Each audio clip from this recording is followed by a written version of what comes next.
Chapter 668. Winning the duel, everyone felt revitalized when they saw Deacon and Michael on the ground. Their cheers died down due to the overwhelming excitement. Except for Ruba's battle. Every battle went according to their guesses. None of the matches had two equally strong competitors. Even though Michael was an alchemist, not a single student underestimated him. "Let the battle begin," said Gaia. Her voice swept across the area. Without wasting time, Deacon flicked his wrist as a tall and wide metal box materialized on the ground before him. He quickly stepped on the box. To Michael's surprise, the metal box transformed itself by forming a metal armor on Deacon. The armor pieces covered him up from his legs to his head. In a few blinks of an eye, Deacon suited up completely. The silver plate armor didn't leave a single place on Deacon's body exposed. After adorning the armor, Deacon looked a foot taller and wider. Slowly, he raised his hand, taunting Michael to come closer. The armor and the way Deacon suited up surprised Michael. It was like in the Iron Man movie, except Deacon's armor resembled a typical knight armor rather than Iron Man's armor. In addition to the armor, Michael noticed several runes glowing in various colors. Bethany White, Deacon's fiancée, and Diego's love enhanced the armor's attributes by placing several runes. Since she was a 4-star rune master, the runes on the armor were pretty powerful. Many thought Deacon's odds of defeating Michael went way up. That was badass. Michael couldn't help admiring Deacon's suit of armor. But despite everything, Michael felt excited. Defeating an armored Deacon would get him more badass points than Deacon without armor. Thanks to Deacon's badass suit-up action, Michael could be more badass by winning this duel and their bet. Michael didn't waste any time. Deacon had the advantage of defending the flag. If he defended it for 3 minutes, he will win. Michael had to take the flag, which was stuck between the armor and Deacon's chest. Wasting no time, Michael dashed at Deacon, casting the lightning dash. Because of the evening sky and the darkness, he was more powerful than he was in the morning. He left golden streaks of lightning in his trail. Many students saw nothing but a blur. But before Michael could close the gap between them, Deacon raised his hand. Suddenly, a fireball shot out of Deacon's arm with a loud boom. Sparks of fire flew as smoke puffed out of the armor. Everyone, including Michael, was shocked. The fireball soared through the sky, creating a deafening sound. The golden streaks of lightning and the fiery crimson-red fireball clashed in the middle. A loud boom echoed through the arena, along with a powerful shockwave. The fireball exploded into smithereens, producing a thick cloud where it clashed with the golden lightning streaks. Deacon put his arm down. All of a sudden, a powerful gust of wind blasted away the smoke, revealing Michael. He stood there unscathed with the black shield in his hand. Many people gasped in shock. He blocked the fireball with a shield and remained still. Like everyone, Deacon was stunned. A small grin emerged on Michael's face. The system notifications rang continuously in his head. The number of badass points went from 40,000 to 300,000 in mere moments. Still, Michael did not give Deacon another chance to fire another fireball. Once again, Michael dashed at Deacon. This time, Michael closed the gap before Deacon could react. Although they were both at the core formation stage, the darkness boosted Michael's power. Surprisingly, Deacon's armor was flexible. He swung his metal arm left and right, trying to swat away Michael. This chapter upload first at NovelBin. And if you want to read more chapters, please visit NovelNext.com to experience faster update speed. Many, including Gaia, expected Michael to punch the armor with all his might. But he surprised them by doing something completely unexpected. While running around Deacon's armor, Michael smashed emerald green vials on the armor. Glass vials shattered when they came into contact with Deacon's armor. If Michael was to punch the armor, he would be able to make a dent in the armor because of the runes. They protected and made the armor quite strong. However, end of the day, the armor was metal, and Michael was an alchemist with potions to corrode and melt metals. The students saw the silver armor turning green. When they looked closer, they saw green goo covering Deacon. Deacon immediately sensed the threat. He tried to get the green goo off of his armor. The green goo was a special potion Michael created in his free time. After seeing the beast on the battlefield, Michael wanted to have ways to defuse metal weapons. So he came up with a metal eater.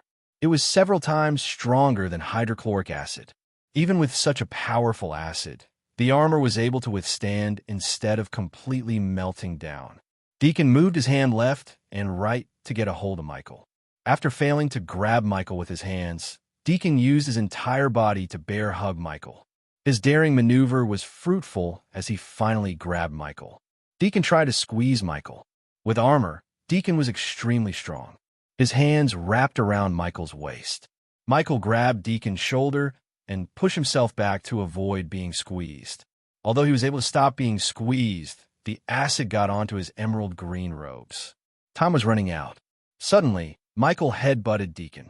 The force of the hit stunned Deacon for a moment. Without giving Deacon time to retaliate, Michael used his feet to push himself out of Deacon's grab. At the same time of the push, Michael cast the wind blast.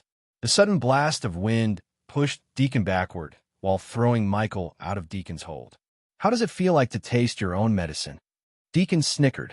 Michael couldn't see his face through the metal helmet, but he could feel the arrogant smile on Deacon's face. The acid ate through Michael's robes in a few blinks of an eye. Under everyone's gazes, Michael grabbed his robe and tore it away, finally revealing his bare upper body to the crowd. The students were stunned, especially the female students. They almost drooled at his chiseled body. Every piece of muscle had clear definitions, as though his body was made from a special place. Wulfric and the staff raised their brows, not because of the muscles, but because of the scars on his body. The entire was riddled with scars, burn wounds, and marks. Ignoring the sound of gasps in the crowd, Michael cracked his neck. "You have a minute," said Gaia. "This chapter upload first at Novelbin. Net 60 seconds. More than enough." Michael's words oozed with confidence. Bolts of lightning crackled all around his body, almost covering him like a golden blanket. At this moment, he looked like the god of lightning. In a blink of an eye, Michael dashed at Deacon. This time, he left after images on his trail. Deacon didn't even have time to raise his hands to cast a spell when Michael hit Deacon in the chest. The force of Michael's punch sent Deacon flying. The heavy metal hit the ground with a loud thud. Deacon left a trail of dust for several meters. Michael didn't give any time for Deacon to pick himself up. He landed on Deacon's chest with a single leap. The emerald green alchemy flames covered his hands. Since Wulfric was here, Michael didn't use the dark flames. Using his flame-covered hands, Michael grabbed Deacon's chest plate. "Arr!" Michael's biceps flexed up as he roared, tearing the chest plate in half. With a final thundering roar, Michael completely tore off the armor and took the flag from Deacon's chest. Michael threw the flag into the air before smashing Deacon's head between the two ripped metal pieces. Deacon felt his head being smashed by two hammers. Everything turned dark as he got knocked cold. After knocking out Deacon, Michael shot to the sky like an arrow. He grabbed the flag in the mid-sky. Throwing a final glance at Deacon, he flew straight through the golden hoop, finishing the duel. Everyone clapped and let out thunderous cheers for Michael. The alchemists were extremely proud of Michael. Today, Michael had become a role model for many first-year alchemists. He proved that an alchemist could defeat anyone. First, he defeated Diego, and now he crushed Deacon, a 4-star blacksmith. The orcs, dwarves, and even some of the elves clapped. They couldn't help admiring Michael. Meanwhile, Michael was extremely happy, not because he defeated Deacon, but because of the 1 million badass points he received. He handed over the flag to Gaia. She gave an approving nod. Eventually, under the thunderous cheers, Michael went through the door that he came from to join the others. After Michael's battle, a few of them battled it out, but none were as entertaining as Michael's battle. Eventually, the first day of the friendly duel came to an end. Michael returned to his room, laid back on the bed, and started to ponder how to spend the 1 million badass coins. What to do? Michael asked himself. He thought about buying new spells for a moment, but after taking a look at his status window, he chose not to. Instead, he decided to upgrade the existing spells as much as he could with the points he had. His instincts told him to strengthen himself before venturing into the treacherous ocean. As the first step, Michael upgraded the Eyes of Doom, Energy Devourer, and Soul Eater. They were the low-level spell in his arsenal. In a blink of an eye, he spent 400,000 badass points. The 3 spells had reached level 5 after the upgrade. That was a simple task. The difficult one was which spell to upgrade next. He was in deep thinking. After a while, Michael decided to hold on to the points so he could upgrade whichever spell he needed the most in the treacherous ocean or use them to buy something else. Finally, Michael closed the system and his eyes for a good night's sleep. He wanted to get some sleep before venturing into the treacherous ocean again. Who knew how many dangers he would face this time?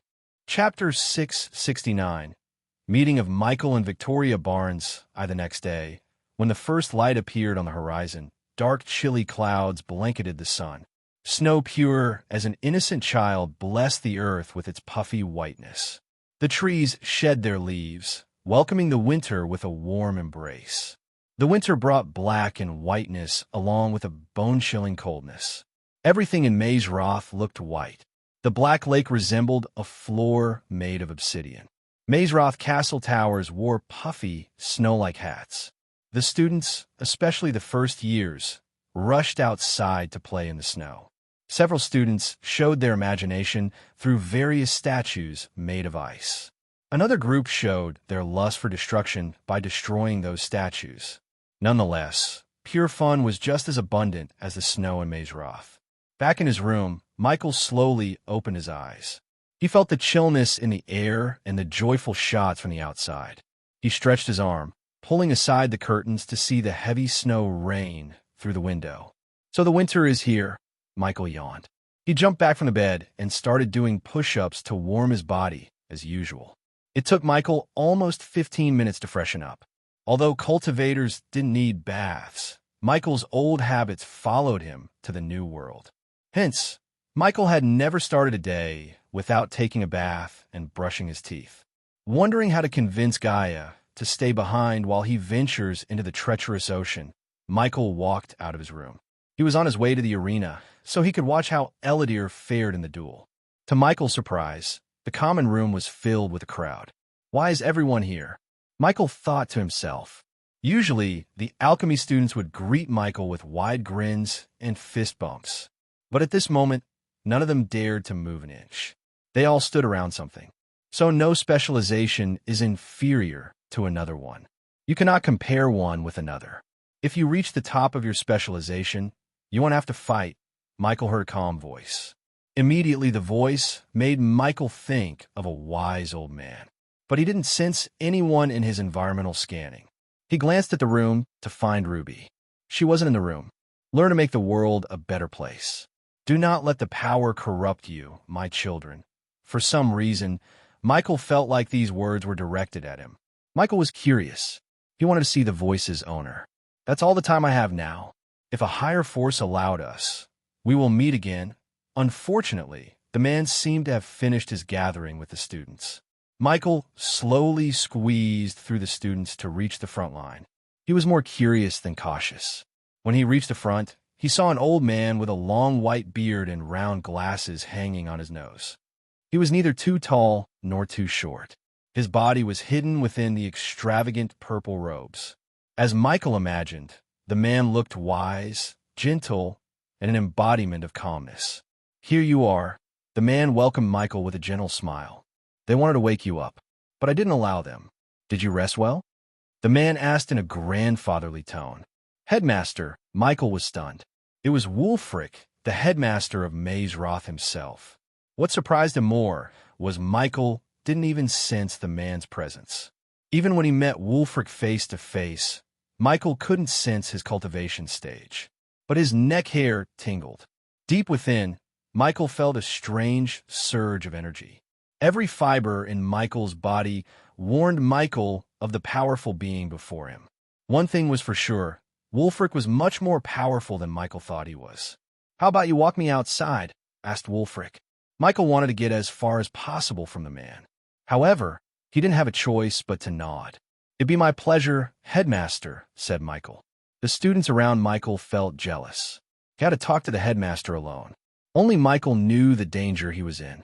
Having no other choice, Michael walked beside Wulfric. Among the 4 seasons, winter might be my favorite. What about you? Asked Wulfric. I think I like all of them, Headmaster, said Michael. Do you know why I like winter? It's the perfect balance of light and darkness, as all things should be. Don't you agree? Michael felt a chill running down his spine. Despite the cold, Michael sweated beneath his robes. Silence fell over them. They both walked through the corridor in silence. Balance, yes? Michael nodded, breaking the silence. He didn't want to make things awkward. This year might be Mazaroth's golden age. We will receive yet another talented alchemist, said Wulfric. Michael creased his furrows. This chapter upload first at Novelbin. Net, if you want to read more chapters, please visit Novelnext.com to experience faster update speed. Noah Winston. You might have heard about him. Although Michael expected this deep down, it was still a bit surprising to hear it from Wulfric. I do know him, Headmaster, said Michael. Are you a friend of his? Asked Wulfric. We just know each other. It's a small world, Headmaster. Despite everything, Michael remained calm. Luckily, Wulfric and Michael reached the outside, where Wulfric stretched his arm to collect some of the falling snow. Even the strongest blizzards start with a single snowflake. Just like a long blood feud or a lifelong friendship start with a single decision.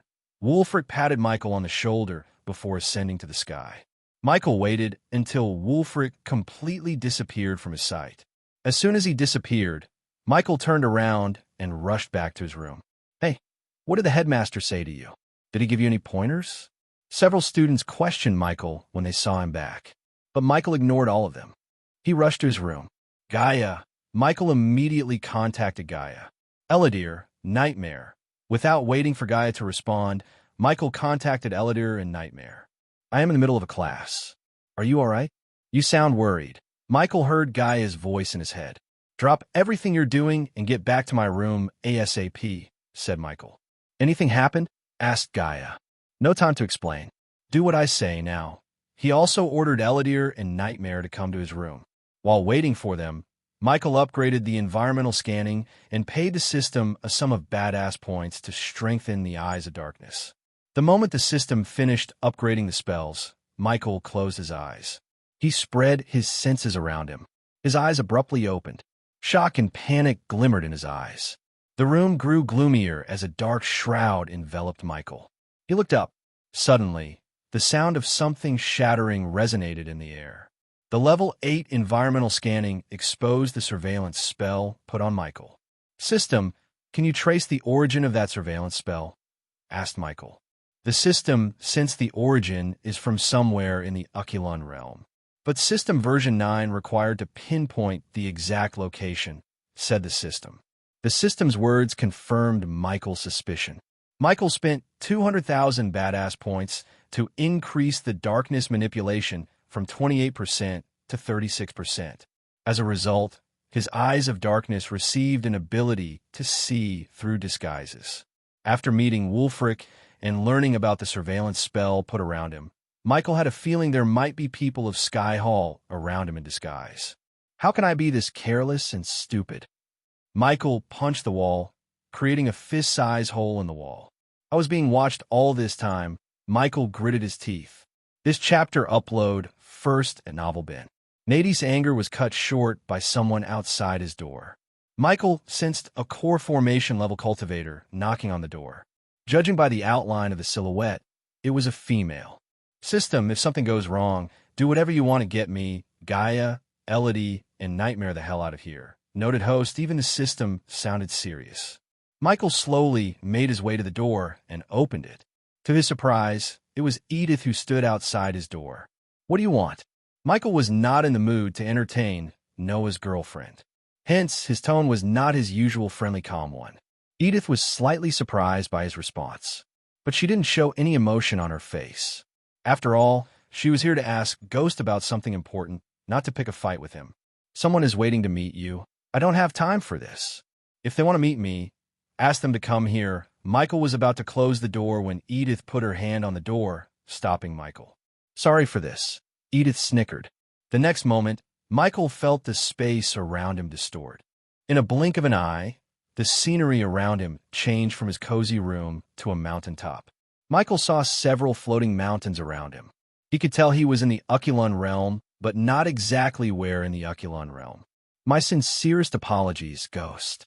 You left me with no choice. Michael looked over his shoulder and saw Edith. She's a good girl, just a little bit stubborn. Edith chuckled. Her best friend was the prettiest and on the way to becoming the most powerful woman in the world. Who wouldn't like her? Edith doubted Ghost would be an exception. Who? Asked Michael. He controlled his impulse to rip Edith to shreds for teleporting him without his consent. She was lucky to be Layla's younger sister. You will see. Follow me. Edith led Michael through the snow. There was nothing but snow around him as far as he could see. Michael remained calm. He didn't want to do anything stupid before knowing what was happening. After following Edith for a couple of minutes, Michael almost reached the edge of the floating mountain. He was above the clouds. He could see the puffy clouds stretching endlessly around him. The alchemist robes he wore fluttered chaotically in the wind. After a while, Michael got annoyed and willed the system to equip his black robes. Finally, Edith stopped walking and turned around. Nice. You need to look your best. Edith gave an approving nod. What are we doing here? Asked Michael. You are really lucky, Ghost.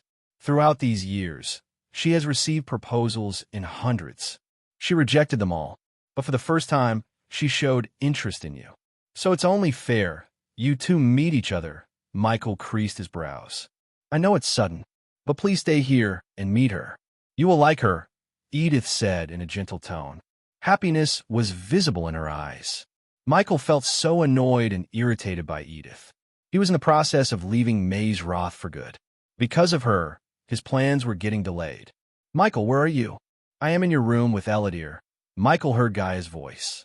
He'll be with you in a minute, Michael said, turning around to leave. He was about to take a step forward when he sensed a powerful being in his environmental scanning. You asked me who asked you to meet her, right? It's her. Edith looked up Victoria Barnes. The Princess of Thusia. The novel will be updated first on this website. Come back and continue reading tomorrow, everyone. Chapter 670.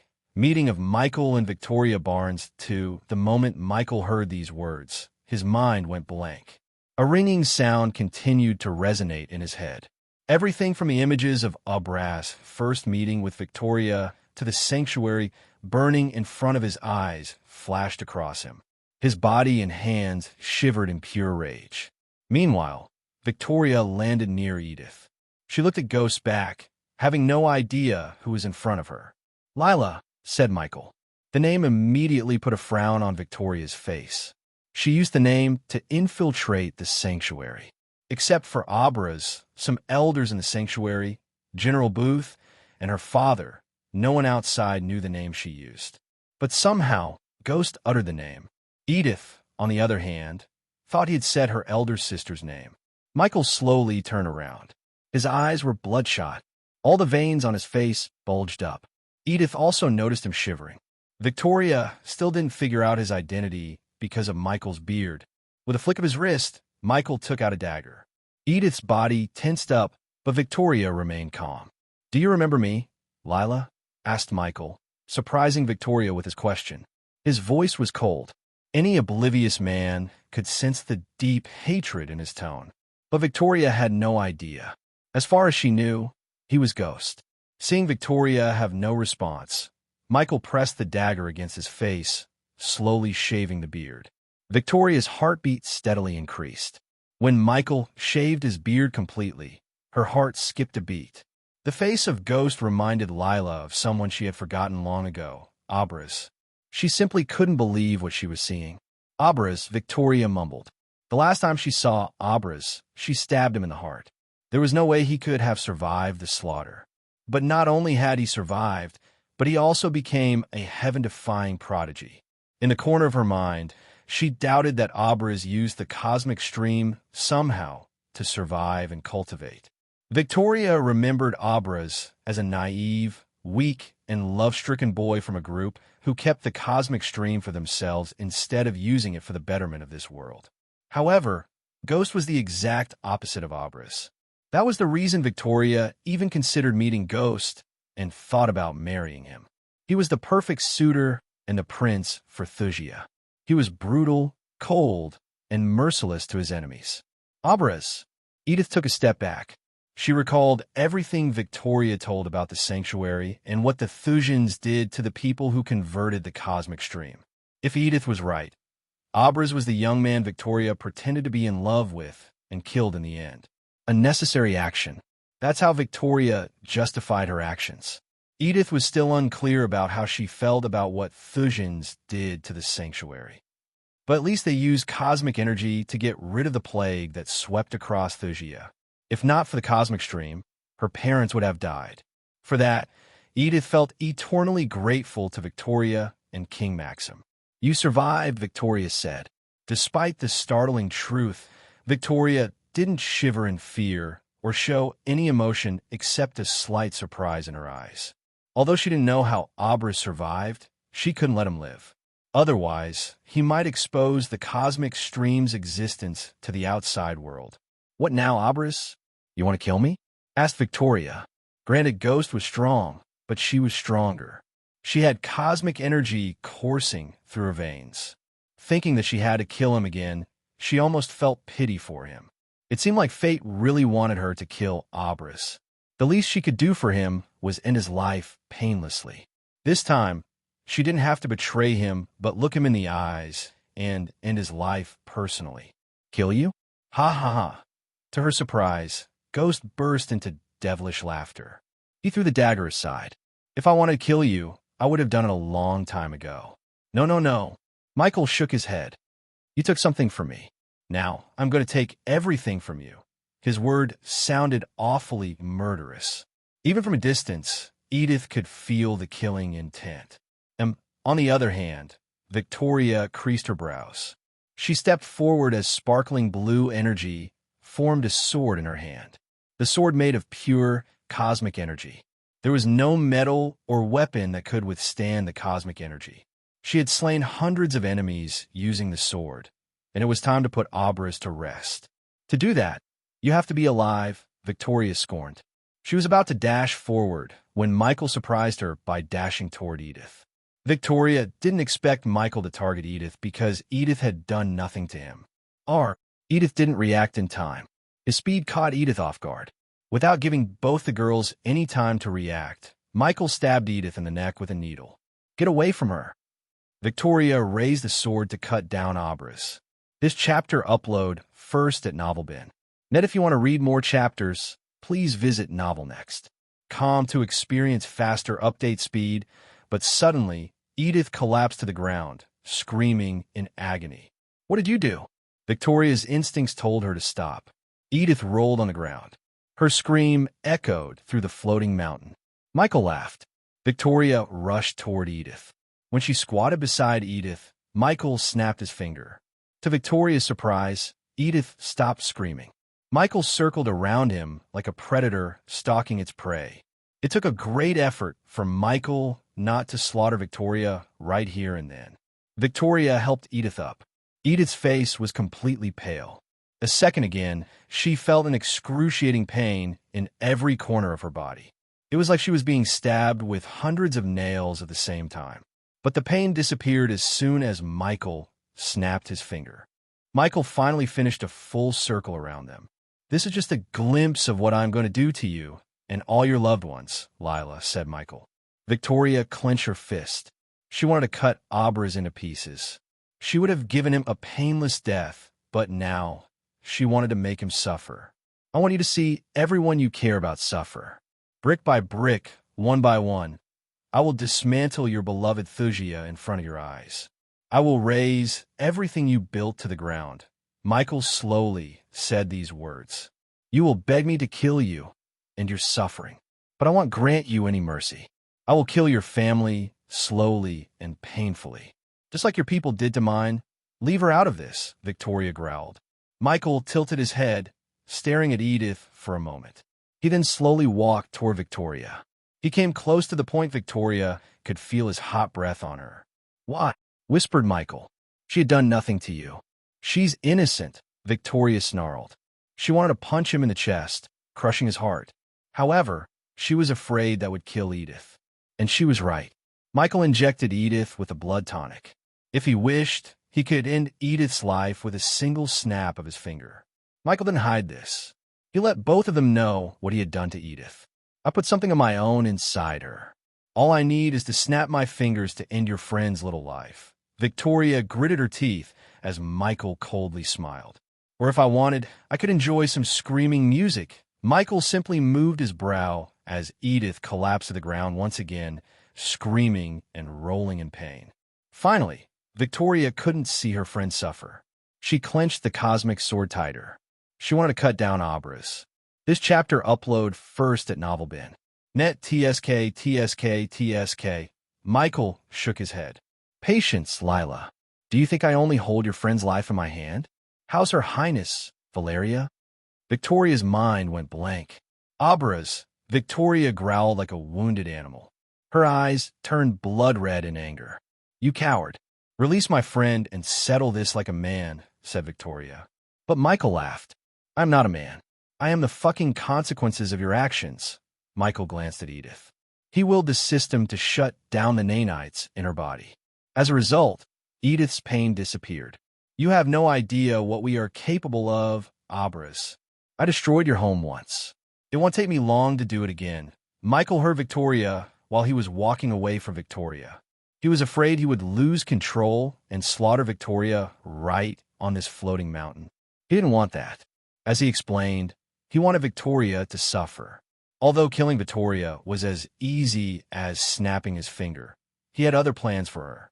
I will destroy Bradford and everyone in it. Then you better pray you can protect your precious cosmic stream from all the Great 8 clans and the Skyhole.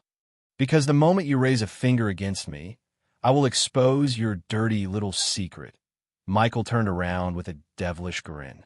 Then, I will make your friend and your mother scream to death. That'd be just a glimpse. Michael slowly ascended to the sky. Now go tell your entire kingdom. Death is coming. Michael's figure disappeared from Victoria's sight. Silence fell over them. Edith shivered in fear. When she looked into Victoria's eyes, she saw a sign of dread for the first time. Michael may have bluffed about poisoning Valeria, but the moment he leaves Amazaroth, he plans to order Azazel to inject Valeria with a blood tonic. It'd be difficult, but using the spiders and drones wasn't an impossible task either. Azazel was more than enough to finish the task. Moreover, Michael's threat to expose the cosmic stream rendered Victoria helpless. Once the cosmic stream's existence gets out, they would be at war with not just kingdoms, but with the Great 8 clans and the Skyhall itself. Unfortunately, they were still not strong enough to face the Skyhall. Vicky, what are we going to do now? Asked Edith. She was pretty shaken up by Michael's threat. She lived long enough to tell he wasn't bluffing. Every word that came out of his mouth sounded like a promise. We can do only one thing. Victoria took a deep breath. Prepare for the war, said Victoria. The novel will be updated first on this website. Come back and continue reading tomorrow, everyone. Chapter 671. Goodbye, Maze Roth. Leaving Victoria and Edith behind, Michael returned to his room using the runic teleportation. He saw Gaia, Eladir, and Nightmare waiting for him in the room. Where were you? Asked Gaia. Judging by the look in her eyes, she was worried sick. We are leaving. Michael's words surprised the trio. Why? Something happened? Asked Eladir. I've been made. Michael sighed. You met Wulfric, didn't you? To Michael's surprise, Eladir didn't look as surprised as Gaia and Nightmare. Michael nodded. Wait, if you're telling me the headmaster recognized you as the Dark Lord, then why did he leave you alone? Asked Nightmare. I don't know why, but we cannot stay here any longer. Michael was adamant about the decision. It was too much of a risk to stay in Maze Roth any longer. Gaia remained silent. They all turned their gazes toward her, wanting to know her thoughts. And I also met Victoria. Before Gaia could open her mouth, Michael said, Our Golden Valley Victoria? Asked Nightmare. Michael shook his head. No, the Princess of Thusia. The bitch who put a sword through my heart and burned my sanctuary to the ground. Victoria Barnes. Michael growled. Did she know you were Abras? Finally, Gaia opened her mouth to question Michael. Nodded Michael. Then let's get the fuck out of here. Gaia agreed with Michael. Instead of staying in Maze Roth and doing nothing, she preferred to get out of the Ukulon realm and venture into the treacherous ocean. That way, She could find the wise dragon and inquire about her mother. On the other hand, she knew Michael could get stronger by killing the mutated beings in the place. I'm up for it. I hate this place anyways. Eladir agreed to leave Immerse without a second thought. This chapter upload first at NovelBin. Net, if you want to read more chapters, please visit NovelNext.com to experience faster update speed. Thanks to Professor Lane, you have permission to leave Immerse. But what about her? Nightmare looked at Gaia.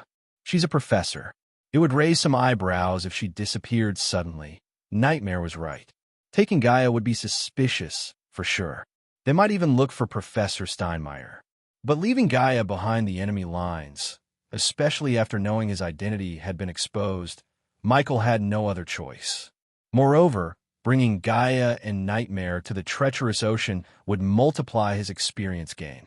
To take on Thugia, he needed to be at his strongest. Be that as it may, if push comes to shove, we can at least fight the Sky Hall on our terms. Staying in their territory is not the right move. I agree with him. We have to get out of here. But I have to ask you again, are you sure Wulfric recognized you? Asked Eladir. Do you know why I like winter? It's the perfect balance of light and darkness, as all things should be. Don't you agree? Michael repeated Wulfric's words. That was his words to me. He knows about me, and I found a surveillance spell around me.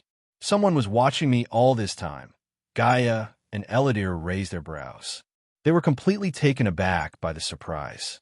He also said that even the strongest blizzards start with a single snowflake.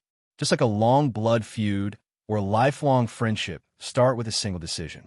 Now connect everything and tell me I'm wrong, asked Michael. The longer we stay here, the more we are putting ourselves in. So come on. Michael was about to take a step toward the center of the room, where Eladir put the teleportation array, when he heard someone knocking on the door. Who's there? Asked Nightmare. You and Eladir.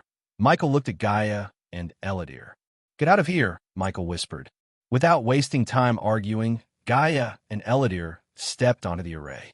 Standing atop the carpet, Eladir just waved his hand. The floor suddenly trembled as a golden light enveloped the two of them. It's Ruby, Michael heard Ruby's voice. Give me a minute, said Michael, waiting for Gaia and Eladir to disappear. A golden light flashed across the room. The light quickly disappeared along with Gaia and Eladir, leaving Michael and Nightmare behind. Michael heaved a sigh of relief. Before leaving Immerse for good, he wanted to say goodbye to Ruby. Even though he only knew Ruby for a few days, she was nothing but a good friend to him. He was still determining when or if he would meet Ruby again. So Michael wanted to talk to Ruby one last time. Of course, Michael wouldn't say he was leaving Mazeroth.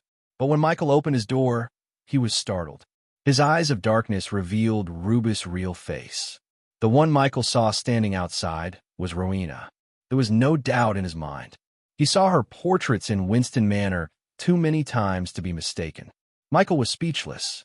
He had no idea he was being a good friend to Rowena Winston, the holy freaking maiden of the Sky Hall. Even with the upgraded environmental scanning, he was unable to sense her cultivation stage before opening the door. Now that he had seen her with his eyes, he was able to see a cultivation stage, fusion stage level 4. The gentle smile on Ruby's face faded away. She sensed an energy fluctuation in the room, as though someone had teleported away. Furthermore, Ghost looked agitated.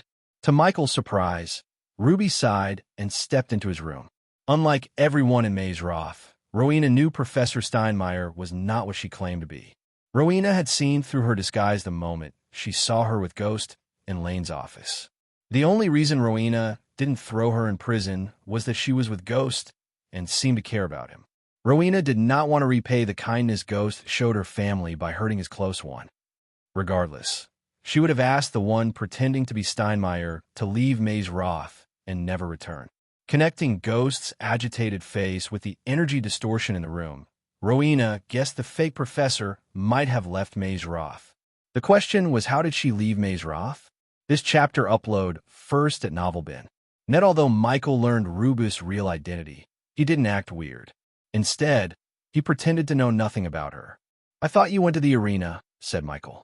I was there, but I had a feeling you might be in trouble, said Rowena. To be honest, it wasn't a lie. Rowena really did feel Ghost was in trouble when she was in the arena. It was the same time as Wulfric met him.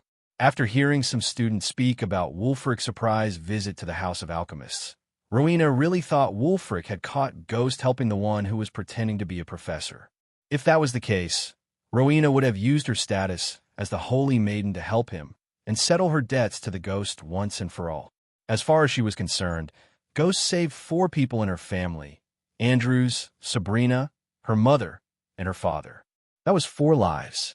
So Rowena owed Ghost 4 times. By saving Ghost with the cold flames, she repaid him once. By not exposing Professor Steinmeier and thus getting Ghost into trouble, she repaid him for the 2nd time. In other words, she owes him twice. You felt wrong. I'm doing fine, said Michael. He noticed Rowena slowly walking toward the center of the room, where Eladir created the teleportation array. His heartbeat slowly increased. Alerting Rowena was equal to alerting the entire Sky Hall. Suppose Rowena knew about his identity too. Like Wulfric, he was good as royally screwed. At that time, he would have no choice but to put Plan F into action. Is that so? Rowena stood where Eladir and Gaia were a moment ago. Nightmare stared at Rowena without blinking an eye. Unlike Michael, Nightmare didn't know Ruby was Rowena. But Nightmare was not stupid either. The way Rowena looked around the room and the way she tapped the floor irked him. Something was definitely wrong. Nightmare knew it. It seems right, said Rowena. She also stepped away from the array. Anyways, are you coming to the arena? Asked Rowena. I will try. You have something to do? Michael smiled. Although Michael felt like she sensed the array, she didn't recognize him as the Dark Lord. Otherwise, she would have reacted differently unless she has put together another trap. Either way, Michael didn't want to stay in Maze Roth anymore. Too many risks. Getting no response from Ghost, Rowena understood he had something personal to deal with. She respected that. Therefore, she made her way out of the room. I will see you soon then, Rowena said after stepping out of his room.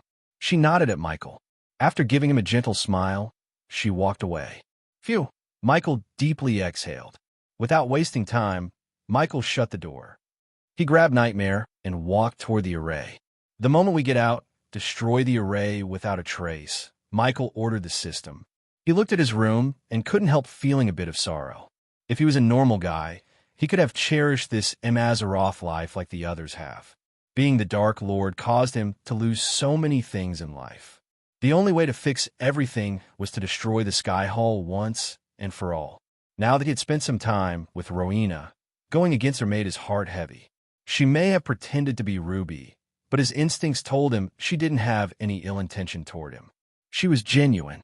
Besides, she could have left him to die in Lane's office. Instead, she saved him. Michael simply couldn't understand Rowena.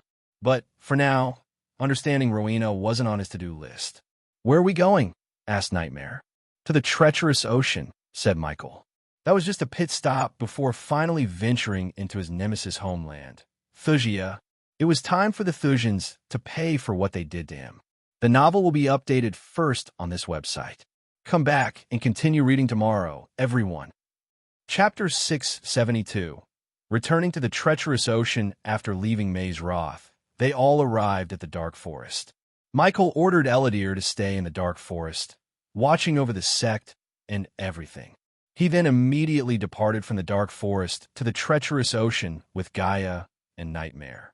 He left Vidora in Eladir's care. Vidora needed some ancient knowledge, and Eladir was the best person to teach. The last time Michael went to the treacherous ocean, he was with Layla. The moment years flashed across his mind. Everything started smoothly with Layla, and the shit hit the fan at the end due to Layla's impulse to harness the first energy. Moreover, the system was offline at that time. It restricted Michael's ability. This time, he was filled with anger, motivation, and with Gaia and Nightmare. It took them a day to reach the outskirts of the Rainbow Island where Layla lived. Michael wanted to go visit her and see how her spirit child was doing. However, Michael chose not to. The entire point of why Michael cut his ties with Layla and the kid was to keep them as far as possible from him. Otherwise, if one day his secret were exposed, they would be spared from the backlash. From the Rainbow Island, it took them another day to reach the treacherous ocean. Even in the middle of the day, the treacherous ocean looked dark and gloomy as night. The winter had no effect on the domain. It looked just as he remembered last time. The entire region of the sea was shrouded in a dark mist and stormy clouds. The sound of thunderclaps reverberated the entire sea, while violet streaks of lightning kept lighting the gloomy clouds. Michael felt his power growing within him due to all the darkness around him. He floated in the sky for a moment. "Where do we find this wise dragon?" asked Nightmare. "Let me see my map." Gaia pretended to open up a map. "Oh, there's no map. You don't have to be a jerk about it." Nightmare rolled his eyes. "You are a dragon. I expect you to sense him or whatever," said Gaia. Michael remained silent. He was in the process of controlling his anger. Ever since he met Victoria, he couldn't achieve peace of mind. "Let's go," said Michael before moving forward. He could distract his mind by killing the mutated beings in the treacherous ocean. "Take the perception pills," Michael ordered Gaia and Nightmare. With a nod, Gaia flicked her wrist. A couple of sparkling blue pills appeared in her palm. She threw one in her mouth and offered the other one to Nightmare. Although Nightmare had a special vision to see his environment, he swallowed the pill just to be safe. The more they flew forward, the louder the thunderclaps sounded. It was as though they were entered into a raging storm. Michael slowly descended toward the island covered in the mist. Unlike before, Michael was able to see everything around him despite the thick mist. He immediately took out the drones and sent them flying in every direction to recon the place. When Michael visited the treacherous ocean previously, he had the death aura of Nightmare, hiding his presence from the beings that inhabited the treacherous ocean. Considering Nightmare was well and healthy, he didn't have any aura to hide his presence. This chapter upload first at NovelBin. Net, if you want to read more chapters, please visit NovelNext.com to experience faster update speed as a result. Michael sensed several hostile beings rushing toward him from every direction. Nightmare and Gaia didn't plan to get caught off guard. They both sensed the activity around them using their own senses. "Leave it to me." Nightmare leaped into the air from Gaia's shoulder. His size grew rapidly until he reached his full size. Even though Nightmare still hadn't reached his full size, he was still a terrifying 90 feet long dragon. With the dark horns growing out of his head, Nightmare looked like a demonoid dragon. With a single flap of his large wings, Nightmare pushed back the mist covering them. The mutated beings hiding within the mist got exposed by Nightmare's action. At that moment, Michael and Gaia saw several creatures. Most of them seemed humanoid with typical features like 2 hands and 2 legs. But all of them were shriveled and radiated a strong, putrid stench. These creatures were once humans, elves, and orcs who ventured into the treacherous ocean to unmask the mystery behind the dragon clan's disappearance. But they lost their lives and were consumed by the mist. Finally, they were turned into these mutated beings that mindlessly attacked any living being that stepped onto the island. Nightmare breathed fire on them mercilessly, turning them into nothing but ashes. Michael heard the system notifications continually ringing in his head. The number of experience points rapidly increased to the point he had received almost 80,000. Finally, after turning every mutated being to ashes, Nightmare returned to his previous size and landed on Gaia's shoulder. Michael and Gaia continued to venture deeper and deeper into the treacherous ocean. Nightmare used his dragon breath to burn them to a crisp every time they got swarmed with mutated beings. "Why don't you stretch your muscles a bit?" asked Gaia. "It'd be a good way to warm up before the big war with Thugia. If you were trying to distract my mind off Thugia, it's not working," said Michael. "Well, I have to try. Look, we both are in kind of a pickle here. You want Thugia destroyed, and I want my mother found. Both are not the same, Gaia. Your mother is alive, but everyone I grew up with is not." Gaia halted her steps. She grabbed Michael by his shoulder before turning him to look him in the eyes. Michael may not have said a word or seemed calm as usual, but Gaia knew his mind was seething with anger. She didn't blame him. She doubted she could have let Victoria live after meeting her again if she was in his shoes. "I won't say giving a warning about your coming is a smart move. You wanted them to live in fear. So be it. But get your head in the game. We are in one of the most dangerous places in this world. Just like you always say, you won't see things clearly if you're blinded with anger. Michael knew she was right, at least about him being angry. I want them to be at their strongest when I crush them. Only by then, they will feel helpless, desperate, and beg me to forgive them. Let them prepare. Let them get every ally they have to their side, Michael growled. His eyes glimmered with killing intent. She had never seen Michael like this before. Human, Gaia smiled, cupping his face gently. This chapter upload first at NovelBin.net. We will end them together. If it makes you feel better, I already have a plan in my mind for Thuja's total annihilation. You do? Nightmare tilted his head. Of course I do. Let's walk and talk. With Michael and Nightmare by her side, she almost forgot she was in the treacherous ocean. Instead, she treated this place like a park. As Gaia said, she put her hand around Michael's shoulder and moved forward. The Thujans destroyed 2 kingdoms and are currently at war with 3. The enemies of my enemy are my friends, right? So we rally them against the Thujans. With your endless supply of potions and the combined army, we will destroy Thuja brick by brick, just the way you like it. Why can't we just create a plague and spread it throughout the Thusian army and kill them single-handedly? He is not a lunatic, lizard. You cannot control the plague once it starts to spread. The people who live in Thuja did nothing to him. We cannot become the thing the Sky Hall and the Guardians say we will. Michael nodded. But he knew that wasn't the only reason he avoided spreading a plague. The Thujans were in possession of a divine power source that was far beyond any mortal's comprehension. If Michael spread the plague, Max and Barnes would use the cosmic stream to cure the plague. It would not only cure the army, but also power them up. It would be such a pity for the cosmic stream to be used in mortals. Instead, Michael wanted it for himself and everyone in the Order. Once he and his Order absorbed the cosmic energy with the system's help, they would have the edge they desperately need. Plus, fighting an army powered by cosmic energy might force him to use darkness, which might expose his secret to the outside world.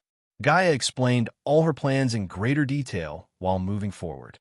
Talking about war, destruction, and killing took Gaia's mind off of worrying about her mother. Continuing onwards, they suffered constant attacks from the mutated beings. With each wave of the attack, the number of hostiles that attacked them increased significantly. They moved steadily through the fog for 7 continuous hours before passing through the region of fog and reaching the outskirts of the treacherous ocean. The mist became so thick that they could barely see anything. Thanks to Michael's X-ray vision, he was able to locate the multiple illusion arrays around him. Last time, the arrays made him hallucinate Spectre, which wasn't a great experience for Michael. Lightning bolts crackled around Michael's hands. He sent several bolts in all directions, destroying the source point of the illusion arrays. In a few seconds, he destroyed all the arrays around them. When Eve knows we're going to war with Thuja, that crazy girl would be the first one to rush to the battlefield. Suddenly, Gaia thought about Eve. Speaking of Eve, Michael remembered the artifact that could enable him to break curses, a legendary skill. Eventually, they felt a bit exhausted and wanted to take some rest. The place was desolate and dangerous, with no trees or caves to take shelter. But he didn't need anything when he had the system. He just bought a couple of comfy chairs from the system and lit a campfire to warm their bodies. Fortunately, the mutated beings temporarily stopped attacking, probably because there were no mutated beings in this part of the treacherous ocean. Michael leaned back on his chair. He took a quick look at his status. Nightmare's kills gave him nearly 200,000 experience points. As a result, he reached Fusion Stage Level 9. Half Immortal Stage. Here I come, Michael thought in his mind. The novel will be updated first on this website. Come back and continue reading tomorrow, everyone. Chapter 673. Using the Soul Eater again, only Nightmare was able to sleep on Gaia's lap, curling himself into a ball. They two were deep in thought. For Gaia, it was her mother. For Michael, it was Victoria and everything the Thujans did to him. Every time he closed his eyes, he saw the burning sanctuary. He heard his friends scream, only to get slaughtered by the Thusian soldiers. Those soldiers didn't show any mercy not even to the little ones. In Michael's mind, the elders weren't blameless either. They had a divine power source for centuries, yet they didn't even bother to use it. The cosmic stream remained useless in the sanctuary. Michael decided long ago not to make the same mistakes the elders did. The moment he destroyed Thugia, he would absorb the cosmic stream, or if he couldn't, he would destroy it so no one could use it in the future. Do you have any clues about finding this wise dragon? Gaia leaned forward. The last time you came here, did you see any pathways, hidden entrances, or any signs of a dragon? She asked. My drones are searching this place as we speak. If a dragon is living here, we will find it, said Michael. You better find a cure for my mother. I don't want her to suck my blood when I'm asleep. Gaia chuckled. I'm telling you again, the cure will only get rid of a vampire's bloodlust and weakness for sunlight. Their abilities like immunity to magic attacks, speed, and strength will stay the same. So she will be like us? Gaia asked after giving Michael's words a little thought. Let's find another vampire and try that cure first on him. Then, we can move on to your mother. We should definitely do that. They spent the following minutes discussing Eve, Thugia, and Adelia. Then, their conversation slowly moved toward the Blood Prince. To be honest, Michael didn't have a solid plan to deal with the Blood Prince. First, he needed to gather more information about the Blood Prince. It was a pity he left Mazeroth. Professor Lane and Gilrine seemed to have a lot of knowledge about one. Fortunately, they had Lord information to turn to. As they were conversing, the ground suddenly trembled in a rhythm as though something huge was stepping toward them. Michael immediately rose from his chair. He sensed a soul-refining stage being appear in the environmental scanning. Judging by the tremor, Michael knew whatever that's coming their way must be a colossal-sized monster. Michael, what the hell is happening? Gaia held Nightmare in one hand and tried to balance herself. They quickly shot into the air. When they reached the sky, they were stunned by what they saw. A colossal skeleton was on its way toward them. It was a dragon, not just any dragon, a skeleton dragon.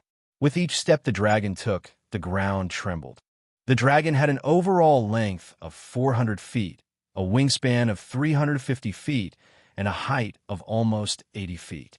This chapter upload first at NovelBin. If you want to read more chapters, please visit NovelNext. To experience faster update speed compared to this skeletal dragon, Nightmare was a puppy. The dragon moved his head left and right as though it was searching for something. Michael looked into the two holes where the eyes should have been and saw no light of life. He never expected to encounter a mutated dragon this early in the journey. Damn, it'd be a pity to smash this dragon to pieces. We could sell it for millions, Gaia sighed. Despite the dragon's colossal size, it was only a soul refining stage level 4 beast. With her soul refining stage level 6 cultivation, she could smash into pieces. Of course, she would have a difficult time defeating it, but Gaia was absolutely positive she could beat the dragon. Michael shared the same thought as Gaia. In the Aqua auction, Layla bought a full dragon skeleton for a whopping 4 billion gold coins. Since the skeleton was at the soul refining stage level 4, Michael could at least get 1 billion auctioning the dragon. But first, he must defeat the dragon without smashing it into pieces. Luckily for Michael, unlike undead, these mutated beings had souls. Their souls were corrupted and twisted to the point there was no fix for their souls. Corrupted or not, they had souls. If they had souls, Michael could use Soul Eater to preserve their physical bodies. In this case, he could kill the dragon without destroying its body. Thanks to Michael's recent upgrade spree, the Soul Eater could devour the soul of any cultivator under the fusion stage. Some weak-willed enemies' souls could be devoured immediately. The others who had strong resolve and powerful souls required Michael to weaken them before devouring their souls. The spell was meant to be used when Michael was in his complete Lucifer form, where the cloud of darkness and death range would weaken an enemy's resolve. But even though Michael was in the treacherous ocean, he still didn't use his Lucifer persona. What if someone was watching him? According to the system, there were no more surveillance spells around him. Still, Michael wanted to be safe rather than sorry. The skeleton dragon slowly approached them. Gaia turned her head to the side to see Michael looking at the dragon nonchalantly. He cracked his neck. "Stay here," said Michael. Just a thought about casting the lightning dash spell resulted in himself being surrounded by golden lightning bolts. They danced around his body. Gay heard the low-pitched sound of crackling lightning bolts around him. In a blink of an eye, he dashed toward the dragon, leaving a trail of golden streaks. Sending Michael's presence, the dragon locked its gaze on Michael. Its thunderous roar echoed through the treacherous ocean. When Michael reached closer, the dragon opened its mouth to swallow him. Michael looked tiny in front of its jaw. Wind blast. Michael cast the wind blast to disorient the dragon for a moment. The blast of wind created a deafening boom sound when it collided with the dragon's head. The dragon jerked its head to the side due to the wind blast force. Michael punched the dragon right between the two holes in its head without giving the dragon any time to react. Several cracks formed in the dragon's head despite Michael suppressing his strength. From afar, Gaia saw the dragon stumbling. Michael didn't stop with one punch. He flew to the side and punched the dragon in the jaw. His punch created a thunderous shockwave. He continued to rain down punch after punch. Cracked skeleton is better than no skeleton, right? Gaia said to herself. Any oblivious man could tell Michael was using the dragon as a punching bag to vent his anger. It was indeed a good outlet for the anger raging within him. The dragon's colossal size had become its ultimate bane. It couldn't keep up with Michael's speed. A normal fusion stage cultivator would have fought the dragon in a bloody battle, using all their strength and spells. But even a prodigy like Layla couldn't have fought like Michael. He bullied the dragon. The darkness in the treacherous ocean, coupled with his anger, boosted his power to the point he almost destroyed the dragon's head with just punches alone. Finally, the dragon's roar sounded weak. It exhausted its strength, trying to bite Michael. When the dragon was at its weakness, Michael landed on its head. He stared into its eyes, feeling the corrupted soul residing within. The dragon started to shake its head left and right frantically. It tried to throw Michael away, but Michael held onto its head, continuing to stare into the dragon's eyes. The dragon roared, looking at the sky. Seeing the dragon violently shaking its head, Gaia threw Nightmare into the air. This chapter upload first at Novelbin. Net, wake up! Damn lizard, she dashed toward Michael. Meanwhile, Nightmare woke up in shock. Despite the dragon's roar and all the commotion, Nightmare was sleeping peacefully. When Gaia threw him in the air, he was forced to wake up. He was taken aback by surprise. A huge skeletal dragon was wiggling its body. When Nightmare looked closer, he saw Michael standing atop its head. Now, Gaia joined the fight. She punched the dragon in the side of its face. She went under the dragon's chin and grabbed the bones using all her might. As a result, the dragon's wriggling slowed down. Michael was able to feel the corrupted soul once again. Still, the corrupted soul fought against Michael's soul-eating stare. Michael didn't give up. He focused more on devouring the soul more. He elbowed the dragon on the head to weaken the dragon further. Finally, a grayish smoke slowly rose within the two dark holes. It was the corrupted soul. Soul transferring initiated. The dragon roared. Its roar was much weaker than earlier. Michael tightened his grasp and opened his mouth, rapidly devouring the soul. The white smoke shot straight into Michael's mouth. Eventually, the smoke stopped and the dragon collapsed to the ground, moving no more. Once the dragon hit the ground, it created a tremor several times stronger than a typical earthquake. Additionally, it created a thick cloud of dust around the dragon. Ding! Congrats to the host for killing a soul refining stage. Level 4 Mutated Dragon. The reward is 300,000 experience points, as well as 20,000 badass points. The Soul Eater has absorbed the soul of the mutated dragon. The host has received 100,000 experience points. In total, Michael received 400,000 experience points. Compared to Willcast Soul, he received 5 times the experience points by devouring the skeletal dragon's soul. It was several times eviler and more corrupt than Wilka's. Hence, the increase in experience points. Killing the dragon was the easy part. Now the real trouble began when Michael thought about transporting the skeleton from the treacherous ocean to Aur, where he could auction it in the Aqua Palace. I feel creeped out when you use that spell. Michael heard Gaia's voice behind him. You've only seen me using it once, said Michael, staring at the dragon from above. You have a plan to move that thing? Nightmare came to their side. System, still trying to learn how to transport the skeleton, Michael turned to the system. The skeleton is too big to teleport. The host can pay 100,000 badass points to dismantle the skeleton. Another 100,000 for teleporting the bones to a choice of your base of operation. And finally, another 100,000 badass points for assembling the skeleton. So a total of 300,000 badass points. Michael was surprised by the system because the system quoted an amount way less than he had actually imagined. So Michael quickly agreed. Dismantle and teleport it to the Dark Forest. I will assemble it later. The novel will be updated first on this website. Come back and continue reading tomorrow, everyone. Chapter 674. The Wise Dragon. After killing the skeletal dragon and teleporting it to the Dark Forest, Michael, Gaia, and Nightmare resumed their journey without a destination. They roamed around the misty island aimlessly, killing whatever comes in their way. Unfortunately for Michael, he didn't get to kill anything stronger than a core strengthening stage being. He didn't even bother to raise a finger as he let Nightmare get some battle experience. It was time Nightmare forged his own path under Michael's watchful eyes. After all, Nightmare was no longer a child that needed to be taken care of.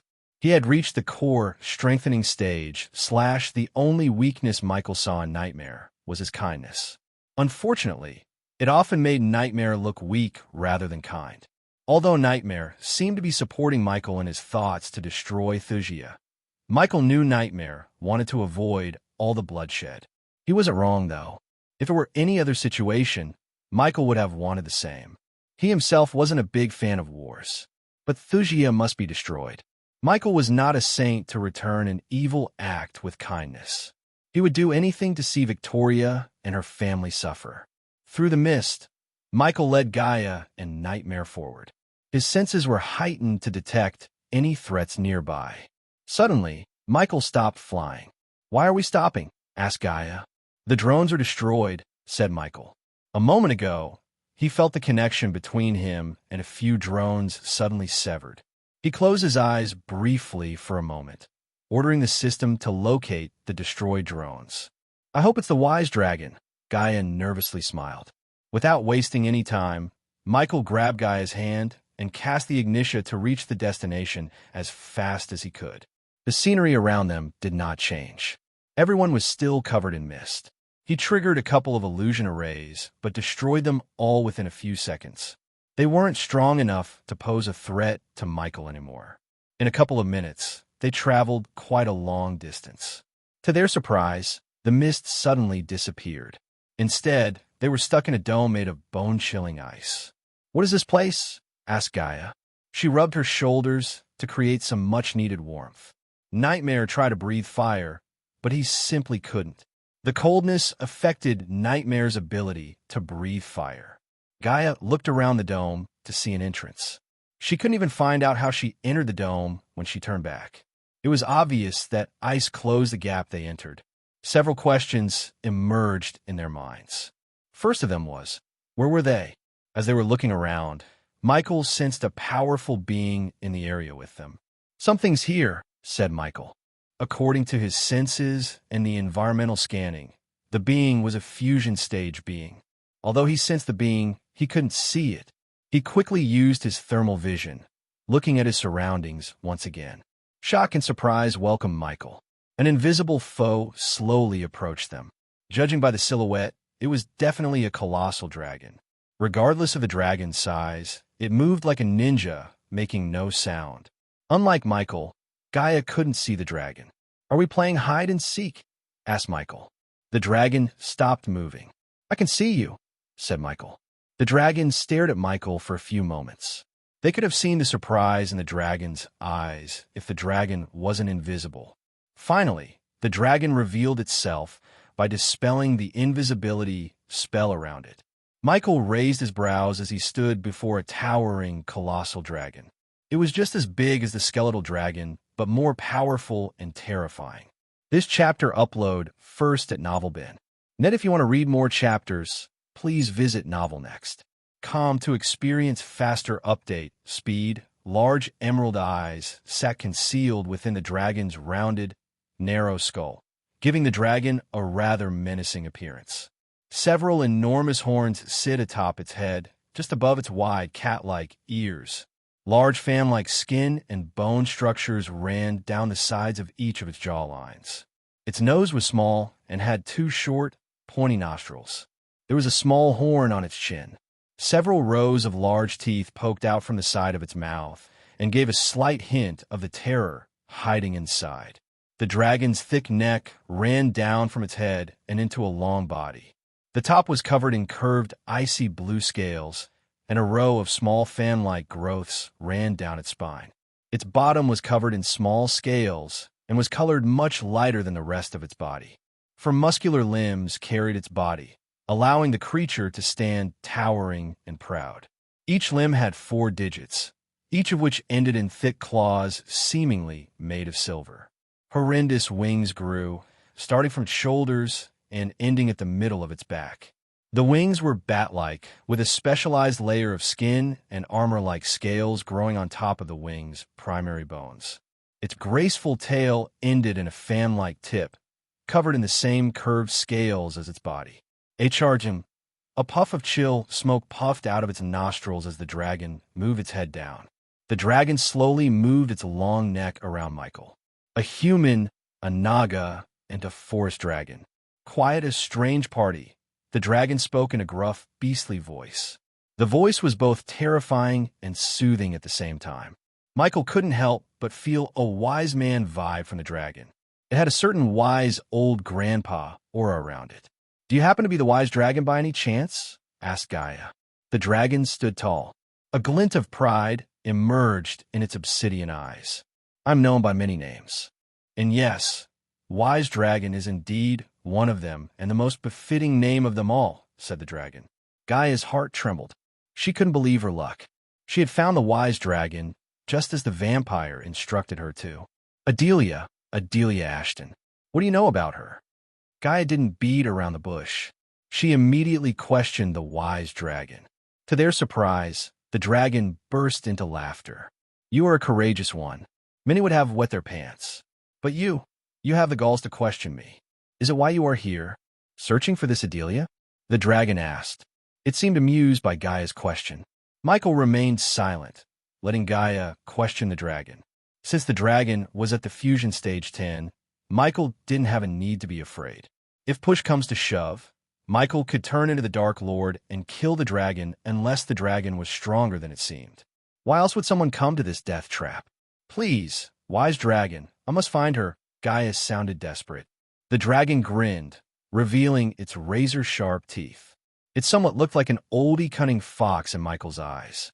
"If you survived this far and reached me without dying, that means you 3 are anything but ordinary. And Wise Dragon likes to deal with beings like you. So yes, I will tell you about the one you asked about." However, the dragon paused, lowering its head. They all felt the bone-chilling cold radiating from the dragon. As the dragon moved closer to them, the cold temperature became colder. Nothing is free in this world. "You need to give Wise Dragon something to get something," said the Wise Dragon. "Name your price." "Gold, artifacts, gems, anything," said Gaia. The Wise Dragon snickered. This chapter upload first at NovelBin. Net, do I look ordinary to you, Naga? I'm the proudest dragon of them all. I collect something far more valuable than all the things you named. You collect knowledge. Michael interjected the Wise Dragon. "Knowledge is wealth," he said. The dragon nodded. "Knowledge is what I seek," said the Wise Dragon. Gaia quickly looked at Michael. When it comes to knowledge, there was no one better than Michael. He performed countless miracles and hoped he would perform another one with the Wise Dragon.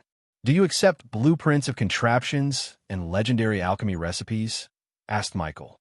"It depends on how heaven-defying they are. You should know that I have lived for thousands of years. hoarding knowledge. There's a little among of blueprints and recipes that I don't know. They're my own. So you can't find them anywhere, said Michael. The wise dragon noticed the confidence in his eyes. As a royal dragon who hoarded knowledge, the wise dragon had the ability to judge people. The human before was anything but normal. So the wise dragon decided to give the human chance. So be it. Let me see what you have, the wise dragon said. Michael simply flicked his wrist, taking out the blueprint to build spiders and the recipe for molten plague. The two golden parchments slowly floated toward the wise dragon. When the parchments reached its eye line, two round mirrors materialized before its eyes. It made the dragon look like he was wearing glasses. The wise dragon studied the parchments cautiously without missing a single letter. They all wondered how the wise dragon planned to evaluate the authenticity of the parchments. After all, one could easily write a fake recipe and blueprint to fool someone. But deep down, they felt it was near impossible to fool a powerful being that literally calls itself the wise dragon. To their surprise, a copper cauldron along with a purple flame appeared before the dragon. Following the appearance of the cauldron and the fire, several ingredients named in the recipe materialized above the cauldron and the fire. The wise dragon began to brew the potion, but it lacked one ingredient, a blood sample of a molten plague's victim. So instead of the blood, the dragon added a green liquid. If Michael was right, that green liquid would simulate the characteristic of the molten plague blood. Finally, a purplish, glistening liquid floated out of the cauldron. The wise dragon whiffed the air. This is indeed a rare potion, as you've claimed. I lack the real plague strain, but your recipe is legit, the dragon's eyes sparkled. Gaia sighed. The dragon's greedy look in his eyes was evident in its acceptance. Michael wondered how the wise dragon was planning to validate the blueprint. Could the dragon build spider using the blueprint? Michael felt curious. Chapter 675. The double-crossed the wise dragon inspected the blueprint. Its eyes almost furrowed. Several minutes later, the wise dragon slowly turned its head aside. A broken drone flew toward the dragon. The wise dragon gently caught the drone and showed it to Michael. In the dragon's hand, the drone looked tiny as an ant. This device is the same as the one in the blueprint. Except for its design, the wise dragon was surprisingly correct. When one boils it down, the spiders and drones shared the same architecture and functionalities, except the drones could fly and the spiders couldn't. Plus, Michael was surprised to see that the wise dragon had broken the drone without breaking it apart completely. Yes. Is that enough for you to give us the information about Adelia? Asked Michael, but the dragon shook its head. A cunning, basically a devilish grin emerged on its face. Knowledge like this is enough before I know how desperate she is for the knowledge I have. So the price went up. Give me one more like this, and I'll share my knowledge with you. Gaia clenched her fist. Nightmare quickly squeezed Gaia's shoulder with his claws, wordlessly telling her to remain calm and let Michael deal with it. When it comes to battle, brute killing force, Gaia was the best. But when it comes to negotiating, tricking, and outsmarting powerful beings, such as the wise dragon, Michael was the best choice. That didn't mean Gaia couldn't do all this. In fact, she was on par with Michael in trickery. However, she was emotionally involved in this matter. She would do anything to find her mother without giving a thought to her actions. What else? Michael asked himself. There was his dark flames, the primordial flame that no one had heard or known about. There was also the fact he is the Dark Lord, who could snap the dragon's head to the other side. But Michael can't divulge knowledge that puts him in danger with a wise dragon. I have something, but it's not a recipe or a blueprint. Intangible knowledge, something related to the southern continent's void. I know why no one can cultivate in the southern continent. That's not new, said the wise dragon. But do you know the origin of the reason? Where did it come from? And who controls it? Asked Michael. I know, the dragon snickered. Michael was surprised inside. The wise dragon did seem to know a whole lot and deserve the name the wise dragon. How about why it stays there? Do you know that? Asked Michael. The wise dragon's eyes sparkled once again. Silence fell over them. The wise dragon was tempted. They'll tell you this after you tell us what you know about Adelia, said Michael. The sparkling eyes immediately turned predatory. The wise dragon lowered its head, sending a puff of bone-chilling air out of its nostrils. Are you negotiating? I can kill you before you bat an eye.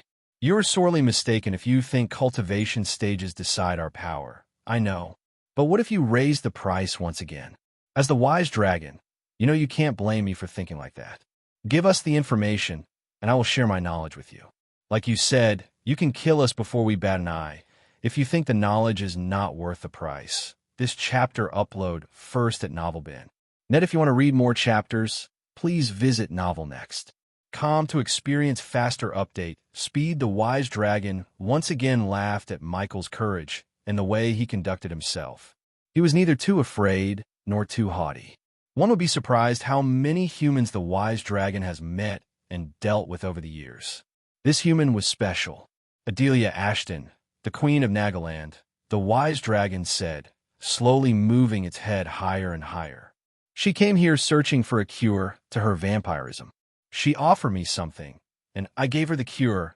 Michael would be lying if he said he wasn't surprised by the wise dragon's words. No one expected Adelia to get the cure. If she did, why was she still hiding from the world? Could the vampires be the reason? Why?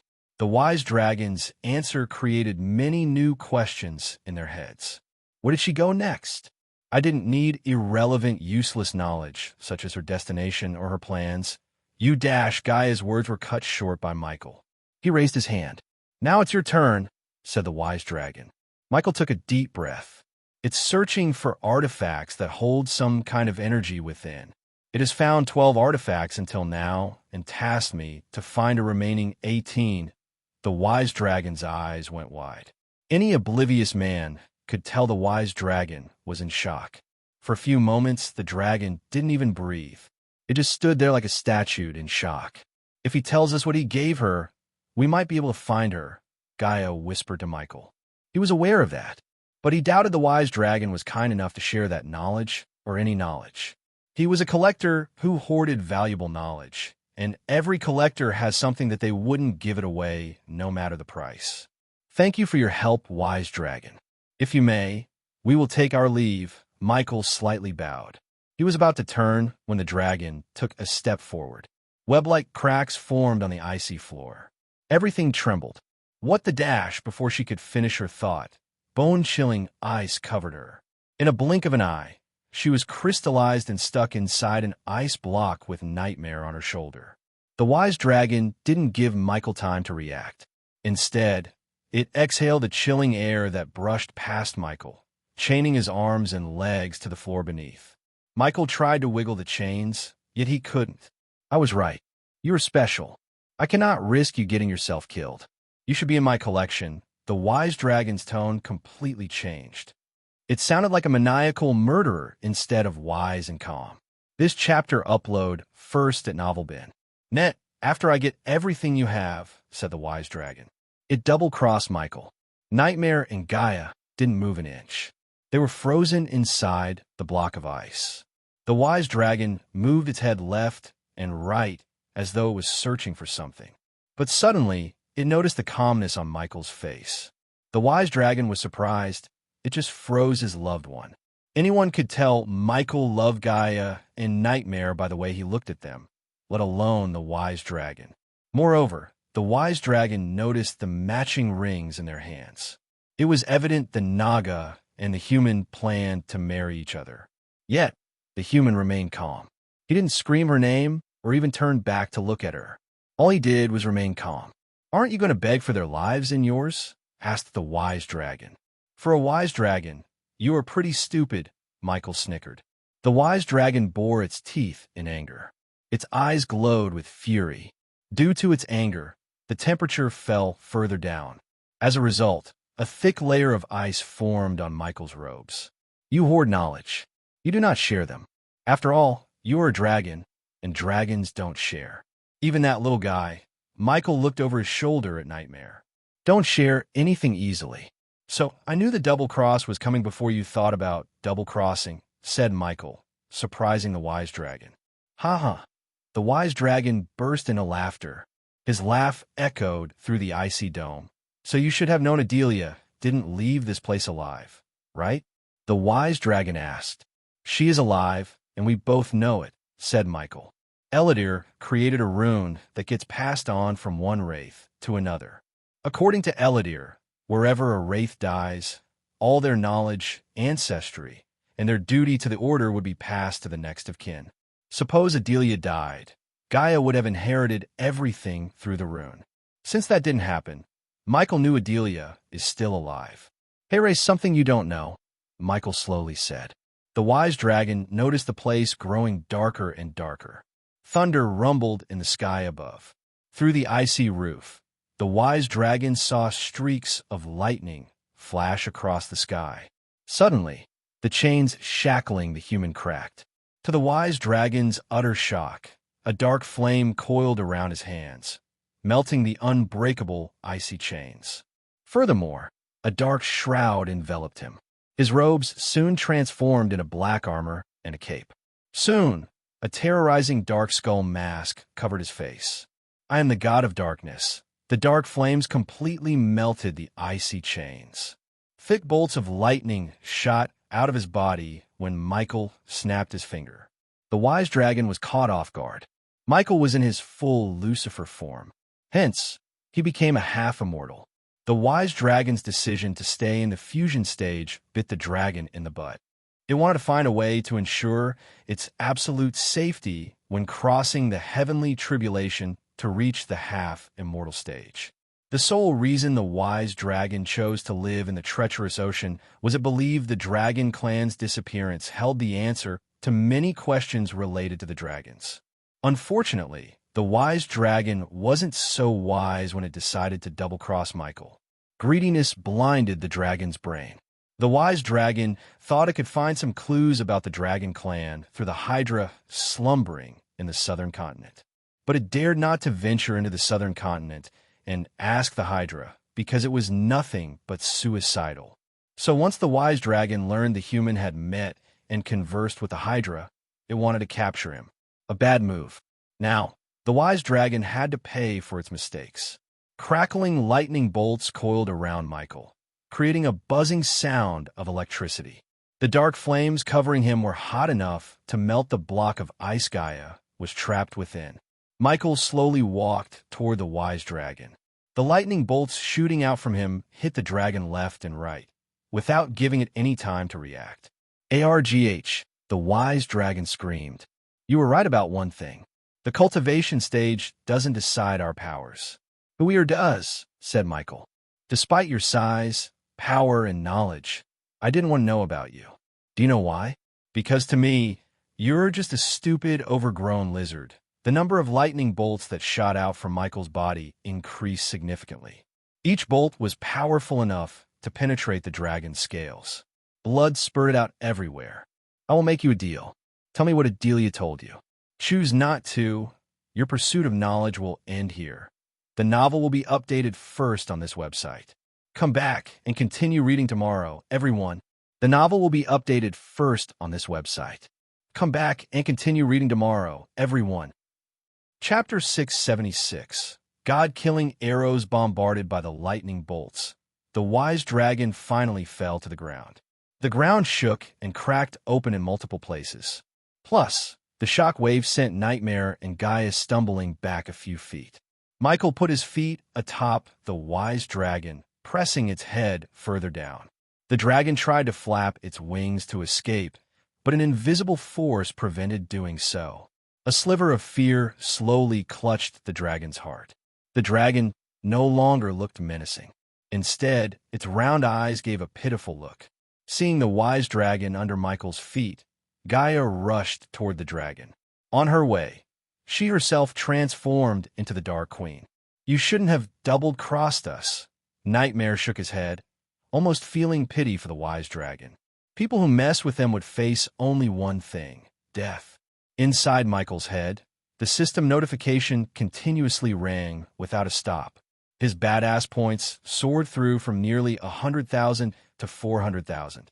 The way Michael surprised the wise dragon and broke the chains earned him the 300,000 badass points in mere moments. Now tell me what Adelia told her, Michael growled. His voice terrified the wise dragon. Moreover, Michael released the fear toxin from his APD to scare the dragon. He wanted to break the dragon before getting what he wanted. As Michael expected, the wise dragon resisted him. "You're desperate to find her. God or no God, you can't kill me," the wise dragon arrogantly chuckled. "But she can hurt you," said Michael. Gaia didn't need him to tell her twice. Immediately, she took out a crimson red dagger. She raised the dagger.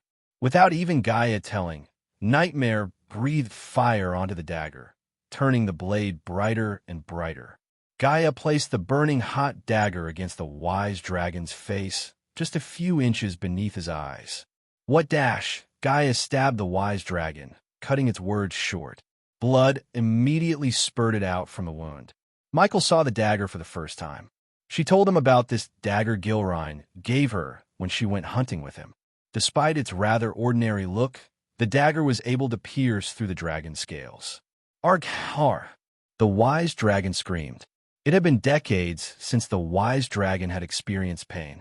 But no matter how much the dragon screamed, Gaia did not stop. She twisted the dagger inside to cause more pain. "This is going to leave a mark, wise dragon." Michael emphasized the words wise dragon in a ridiculing manner. "Tell us what she told you." Gaia shouted. "You really should tell them. Otherwise, they will make you beg for death," said Nightmare. Still, the wise dragon did not break. As a result, Gaia drew the dagger out and held the pointy in just a few inches above the dragon's eyeball. "Do you like reading?" "Huh, punk, do ya?" Gaia threatened. Meanwhile, the fear toxin's effects slowly corroded the wise dragon's valor. The dagger hanging above his eyes didn't help him either. The wise dragon panicked. Although dragons perceive the world in a different manner, they still needed eyes.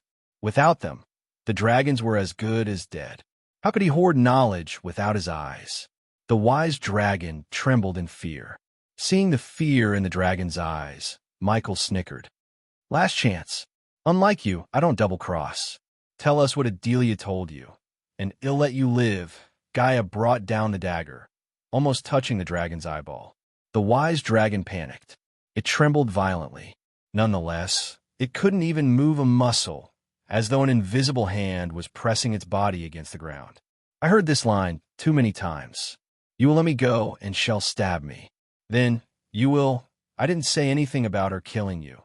Michael almost broke character and laughed. The wise dragon was too wise for his sake. Its words were simply too funny. "Okay, let me rephrase my words. We want kill you, not me, not her, not my dragon. This chapter upload first at NovelBin. Net, if you want to read more chapters, please visit Novel Next. Com to experience faster update speed. How can I dash stab him?" said Michael, interrupting the wise dragon's words. Gaia raised the dagger to bring it down upon the dragon's eyes with her full might. "No!" the wise dragon shouted as Gaia's hand stopped in midair. "He'll tell you.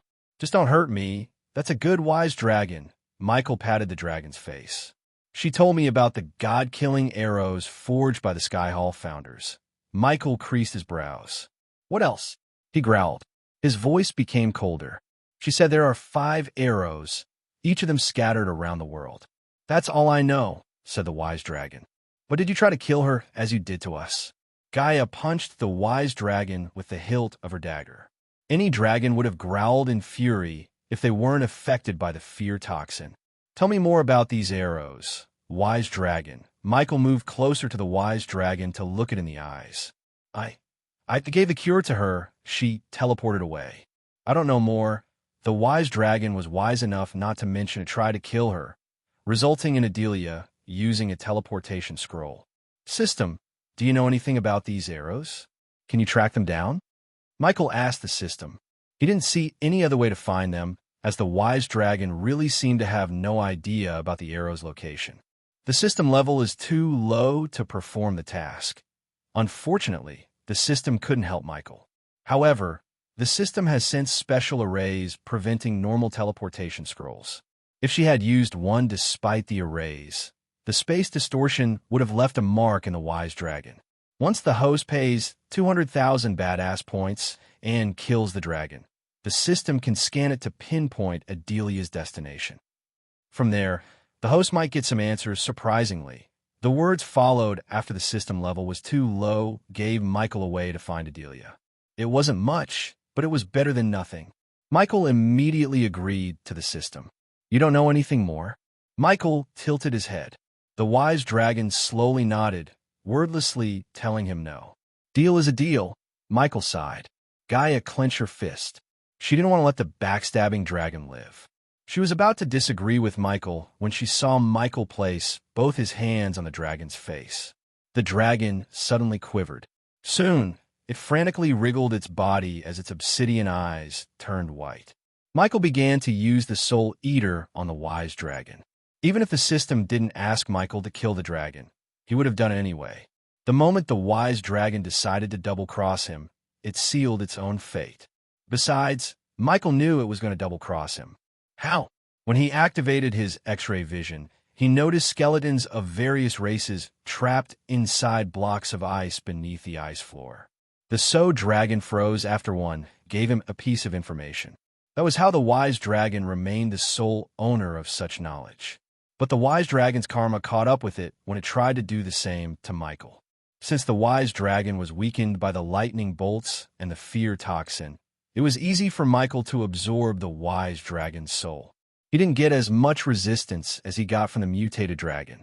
A cloud of white smoke slowly rose from the wise dragon's eyes and floated into Michael's face. He opened his mouth to speed up the process. Gaia had to force the dragon with all her might to stop it from quivering. As seconds flew by, the wise dragon slowly stopped moving.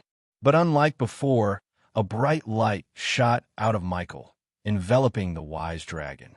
The light lasted for a few moments, radiating an otherworldly whistling sound. Afterward, the light disappeared along with the wise dragon's body. This chapter upload first at NovelBin. Net, what the heck system? I could have sold the dragon's body for billions. Michael was stunned. He never thought the system would take the dragon's entire body and disappear. Ding! Congrats to the host for killing a fusion stage. Level 10 mutated dragon. The reward is 500,000 experience points as well as 20,000 badass points. The Soul Eater has absorbed the soul of the wise dragon. The host has received 200,000 experience points. Congratulations to the host for leveling up. The current level is the fusion stage, level 10. The system notification sounded in his head. After killing the wise dragon, he was just 400,000 experience points away from breaking through to the half-immortal stage. Then, you wouldn't have found where Adelia went after teleporting from here, the system rebuked. The system has located Adelia's destination using the energy mark in the wise dragon's body. Where did she go? Asked Michael. The castle of Kane family. Yet again, Michael was surprised by the system's answer. To the Kane castle? Why? Michael asked himself. Unfortunately, the host lacks the required badass points to teleport away from the treacherous ocean. So the system recommends exploiting the place and earning more badass points to give the system. Yeah, right. Michael rolled his eyes. What did you do? Gaia panicked. I may have found where your mother teleported to. Gaia's heart skipped a beat. Her eyes went wide behind her mask. Where? To the castle of the Kane family. Just like Michael, she was shocked too. She recalled meeting Elder Kane in the castle last time. Elder Kane's full name is Ashton Kane, right? Asked Nightmare. I thought it was a coincidence, but if she teleported to the Kane family out of all the places she could have, I think it might not be a coincidence. What if Ashton Kane has some connection with Adelia? Nightmare's questions made sense, and Michael shared the same thought too. Let's get out of here, said Gaia. Not yet. We have to find a curse-breaking artifact and a way to leave the place, answered Michael. The trio left the wise dragon's dome immediately. Once again, they resumed their journey deeper into the treacherous ocean, searching for the artifact that could give Michael a legendary skill. Chapter 677. Ghost Town. Several hours had passed since Michael had absorbed the wise dragon's soul. Michael's power steadily grew toward the half-immortal stage. He was pleasantly surprised to see Gaia breaking through to the soul refining stage level 7. Unfortunately, they didn't come across any powerful enemies. Instead, they had an eventless journey. They continued to roam around the island. Michael ordered the system to scan the island to find points of interest. But after spending 200,000 badass points to locate Adelia's teleportation destination, he only had 60,000 badass points. God-killing arrows. Sounds ominous, said Nightmare. I wish we had learned about them earlier. Whatever they are, we cannot let anyone else find them, especially the Skyhall or the Guardians, said Gaia. Her tone was grave. Judging by the name, these arrows were something that could hurt Michael. He was the only god Gaia had met in her life. Finding her mother was the only way to know more about these arrows. Let's find the artifact first. Then we can worry about these arrows, said Michael. Surprisingly, he was calm. Don't you feel everything is coming together? Asked Michael.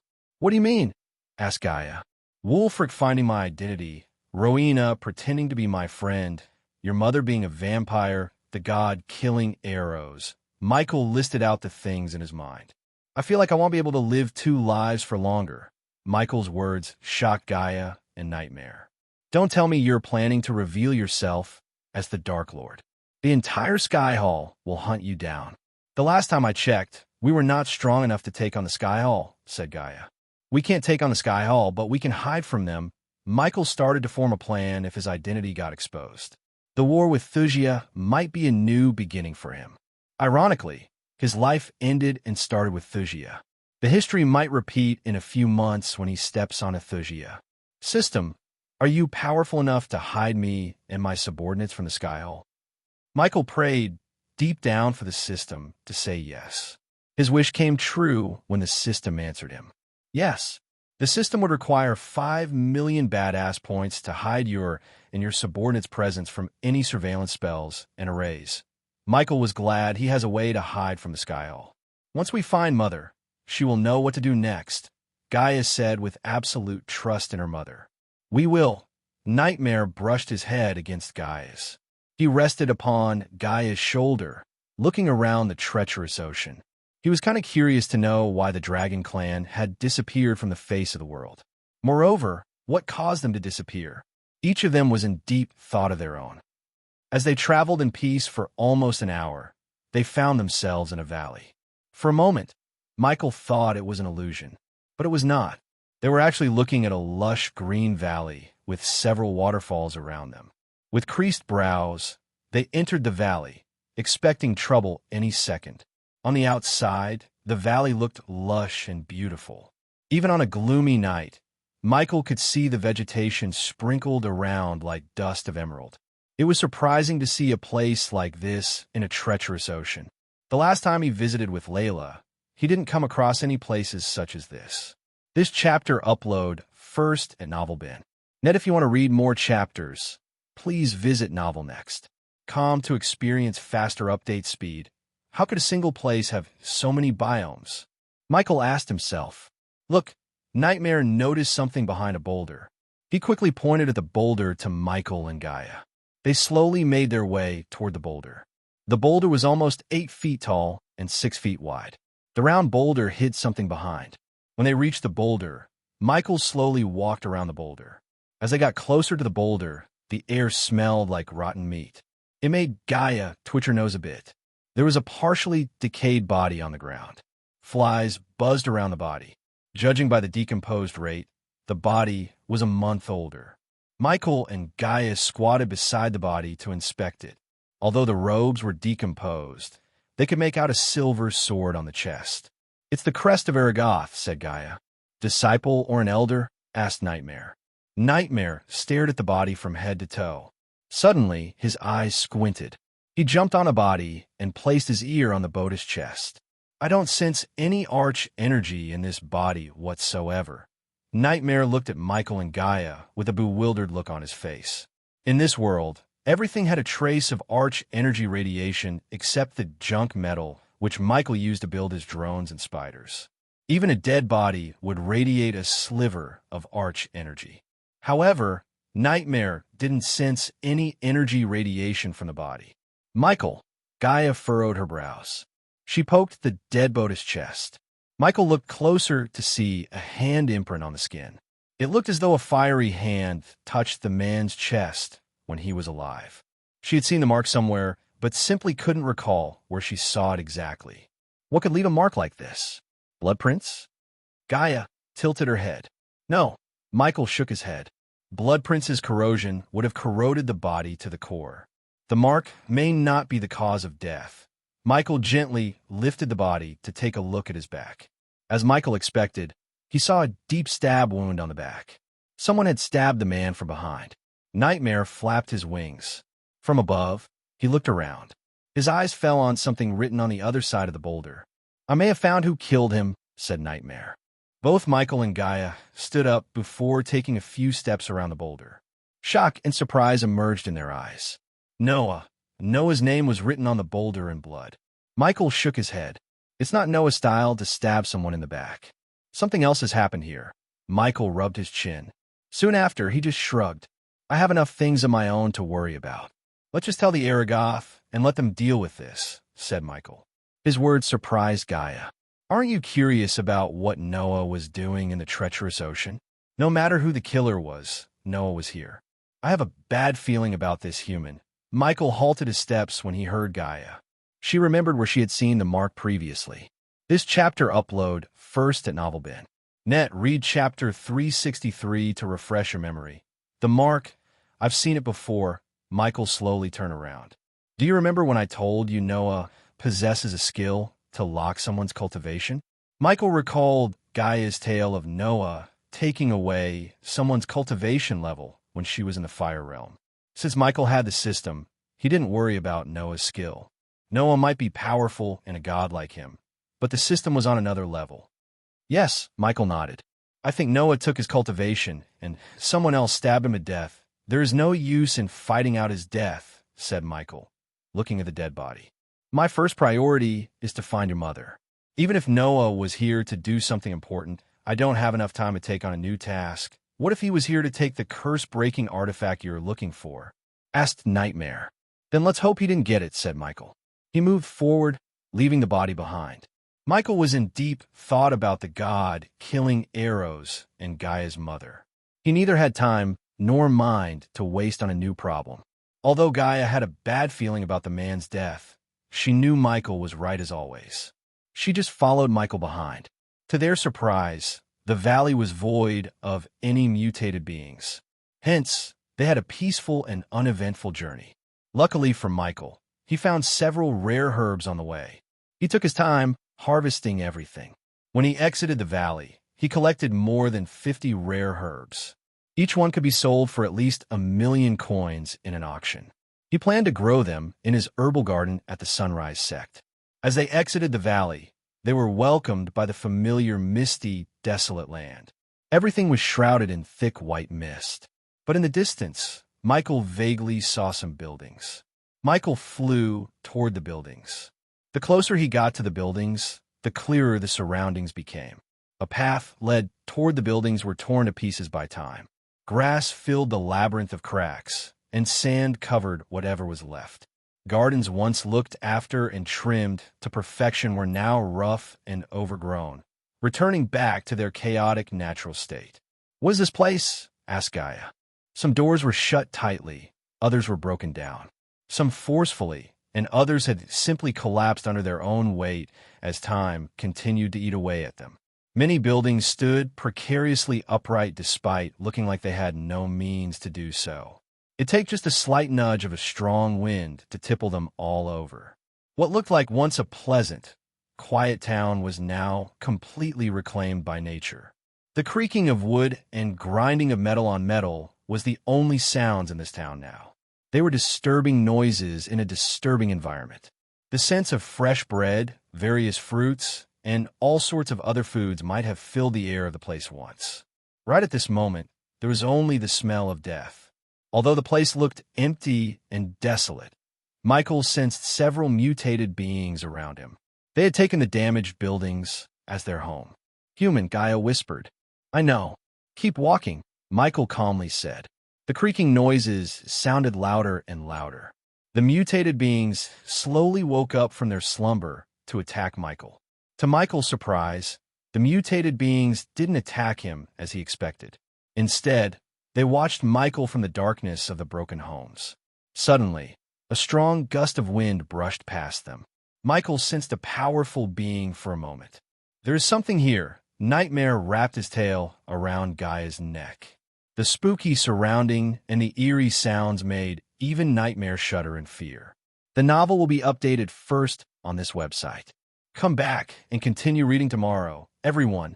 The novel will be updated first on this website. Come back and continue reading tomorrow, everyone. Chapter 678. Messenger of the Blood Prince. A strange black figure ran around like a breezing wind through the fallen buildings. Even Michael had a difficult time keeping up with the figure's speed. He stepped in front of Gaia, shielding her with his body. Standing behind Michael, Gaia felt like she could face the entire world itself. "Ghost," Michael heard a hiss. The voice was eerie and spooky. Michael remained calm. "You survived," the figure hissed once again. Gaia turned around, pressed her back against Michael, and watched his back. Nightmare watched Michael's left side. They prepared themselves for another battle. Only Michael knew the figure circling them was a fusion stage warrior. His senses told Michael the figure was stronger than the wise dragon itself. "Ghost, I am getting annoyed," said Michael.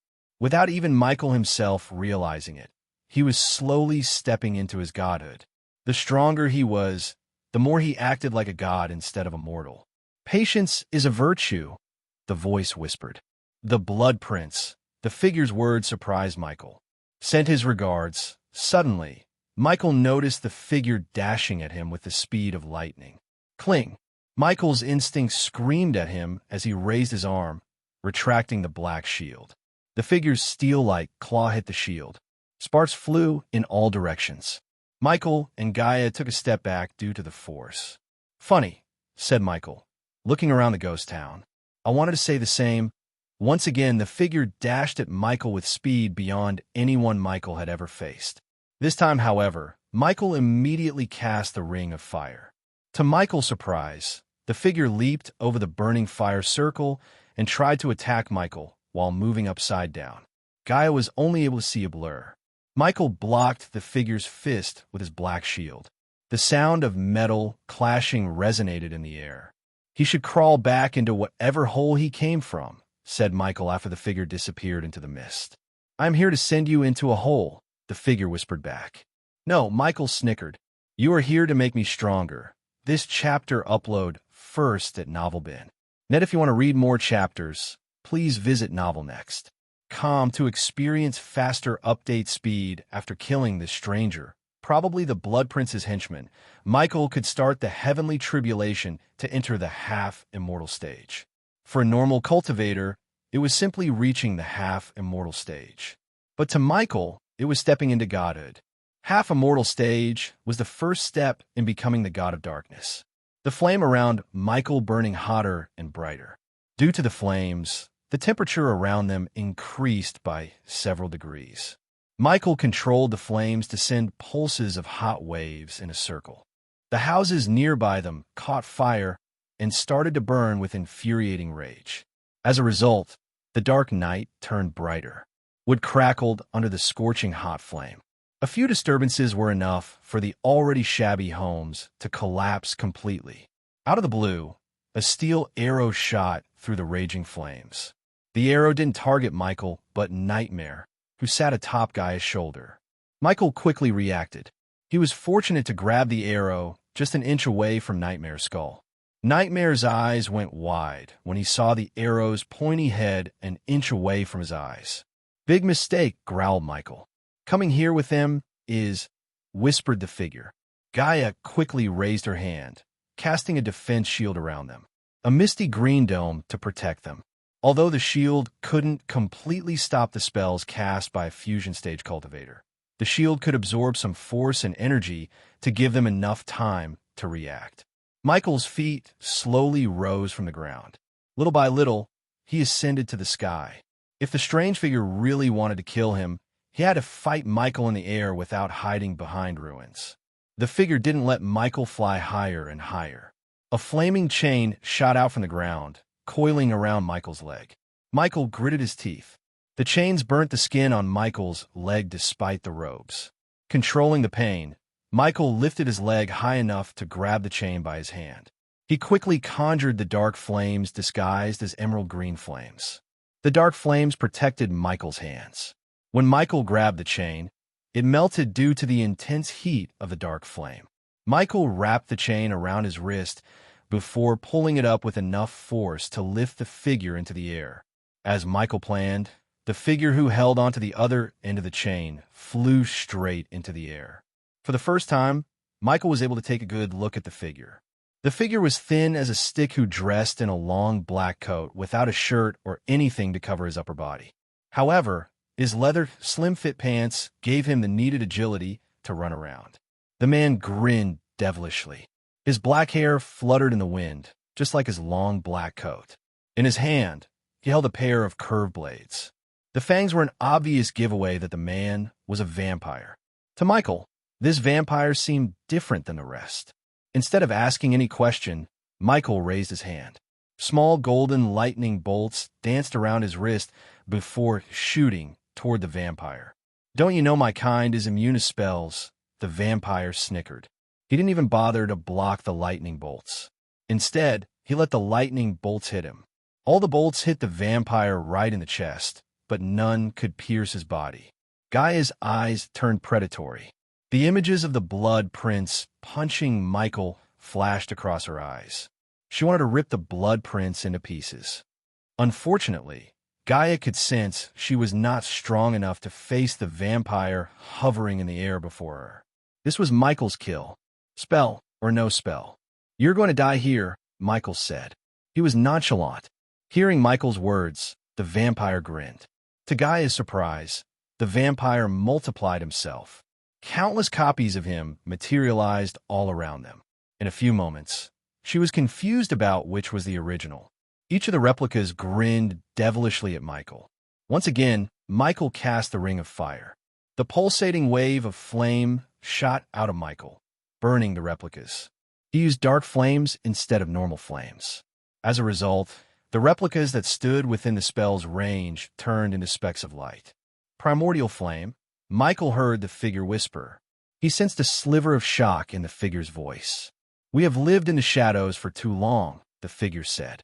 "This is time to reclaim what was ours." Several arrows shot toward Michael as he burnt every single one of them with a ring of fire. Starting with your precious river town. This chapter upload first at Novelbin.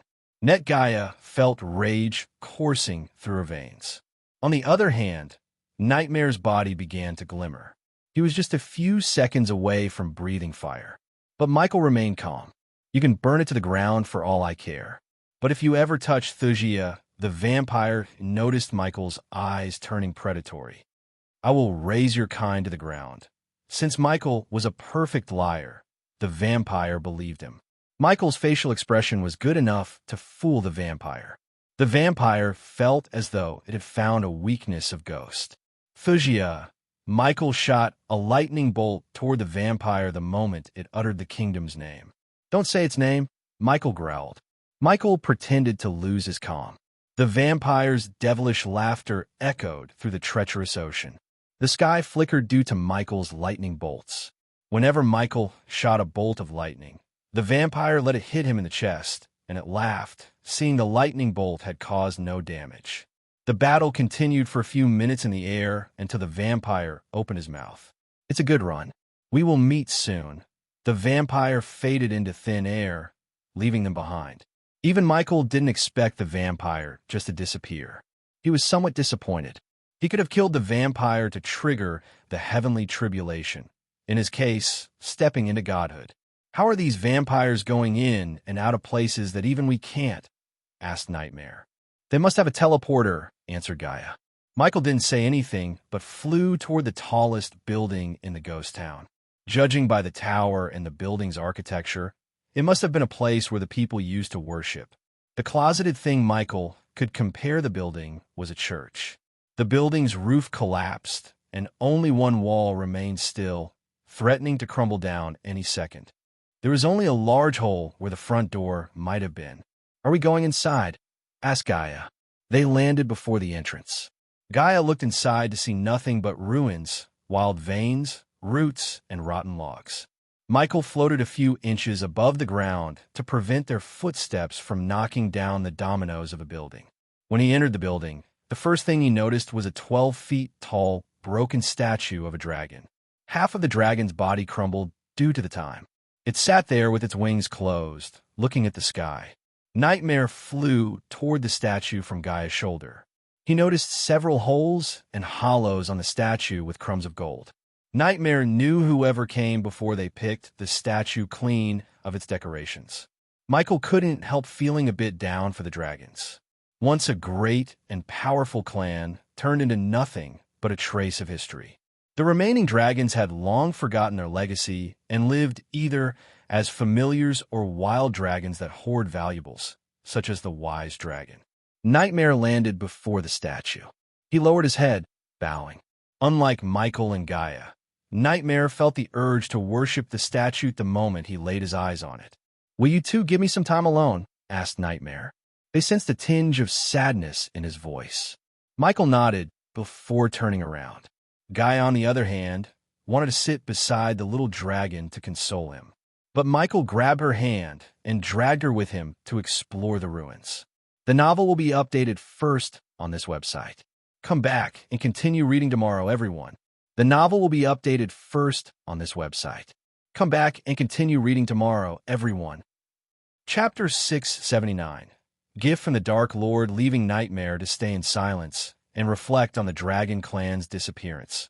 Michael slowly walked around the ruin as though he was searching for something. Gaia briefly looked around the castle, but she saw nothing but ruins. Finally, Gaia couldn't hold back her tongue. "What are we doing here?" asked Gaia. "There is something under this temple," Michael calmly said.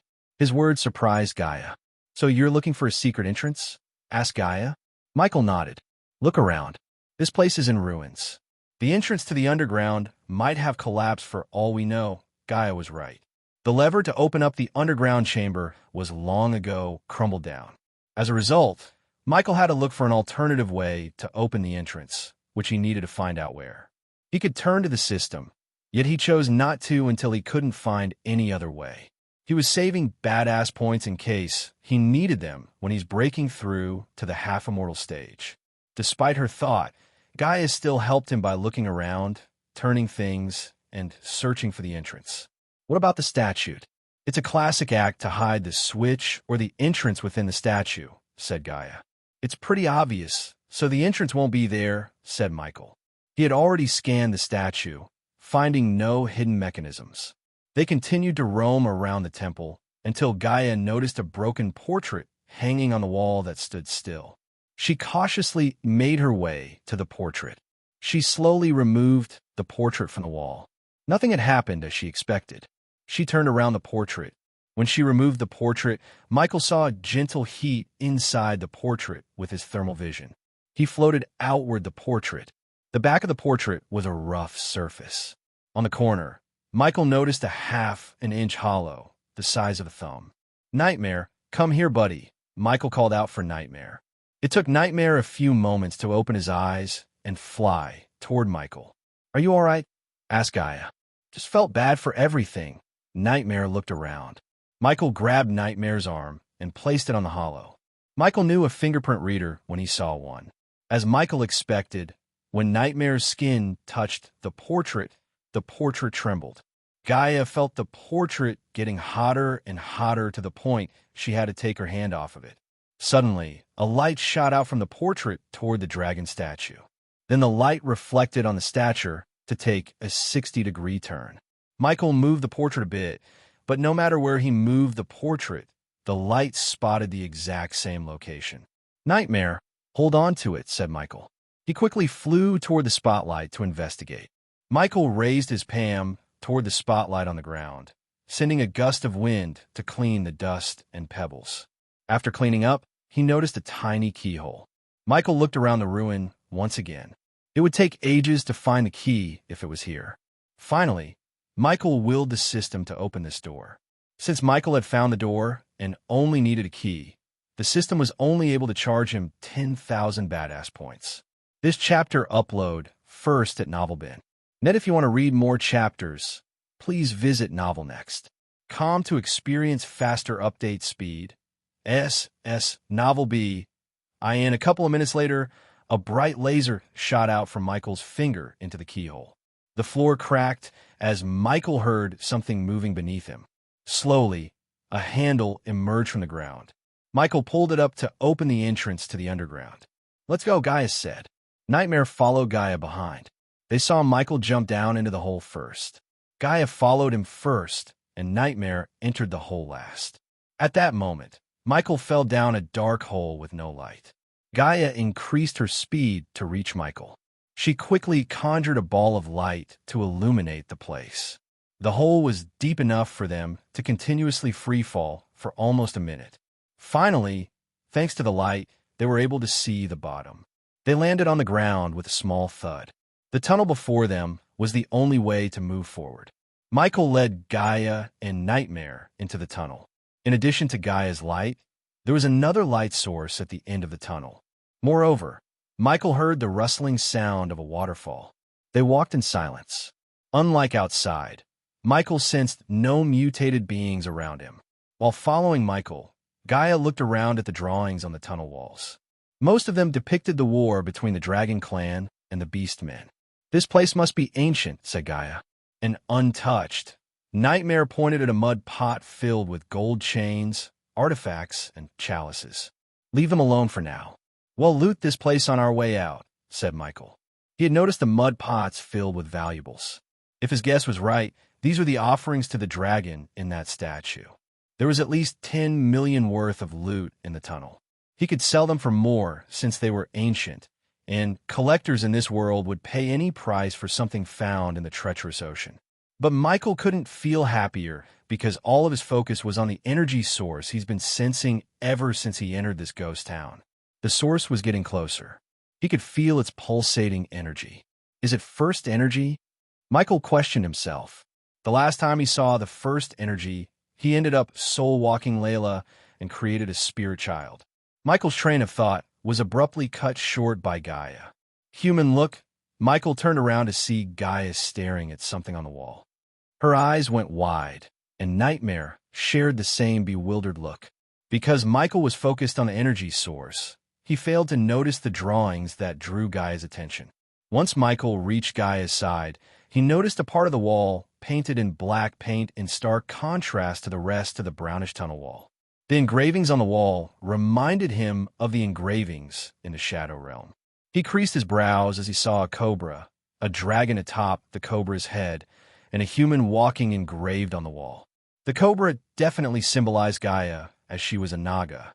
In her true form, she would look like a terrifying giant cobra. The dragon atop the cobra was Nightmare because he was sitting on Gaia's shoulder as they walked, which meant the human was Michael. But these weren't the things that surprised Michael or shocked Gaia and Nightmare. Instead, it was what was written down beneath the engravings. "A gift for my Dark Queen," Michael read the words. He touched the engraving. The moment his hand touched the wall, he felt a bolt of electricity running down his spine. Immediately, his vision became dark. "I have guided you as far as I could." Michael heard his own voice in his head. "The path before you is rough. Take what I left for you, and let Gaia use it. Do not forget to strengthen your allies. War is won by an army, not by a single person. And yes, I am you." Michael realized the message was left by the future Dark Lord who had become the past. "Find my armor with the system's help. It will help you greatly in the path forward. Good luck, Michael." Michael's vision slowly returned to normal. Gaia stood beside him with her hand on his shoulder. "You dazed out. This chapter upload first at Novelbin. Net visit Novelbin.com for the best NG experience. I left something for you," said Michael. Gaia tilted her head with a bewildered look. "My past self. When I touched this, I heard him. He said he has left something for you." Michael took a deep breath. He moved further into the tunnel without uttering a word. Nightmare and Gaia followed him behind. After walking for a minute, they finally saw the tunnel opening into a spacious area. Surprisingly, they could see the dark sky above them. One could see a lush green grass field with a couple of trees scattered across. A frothy cascade of water fell into a plunge pool, forming a violent waterfall. Under the sky was yet another dragon statue covered in moths.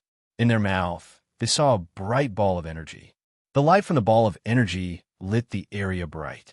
Additionally, it created an otherworldly whistling noise.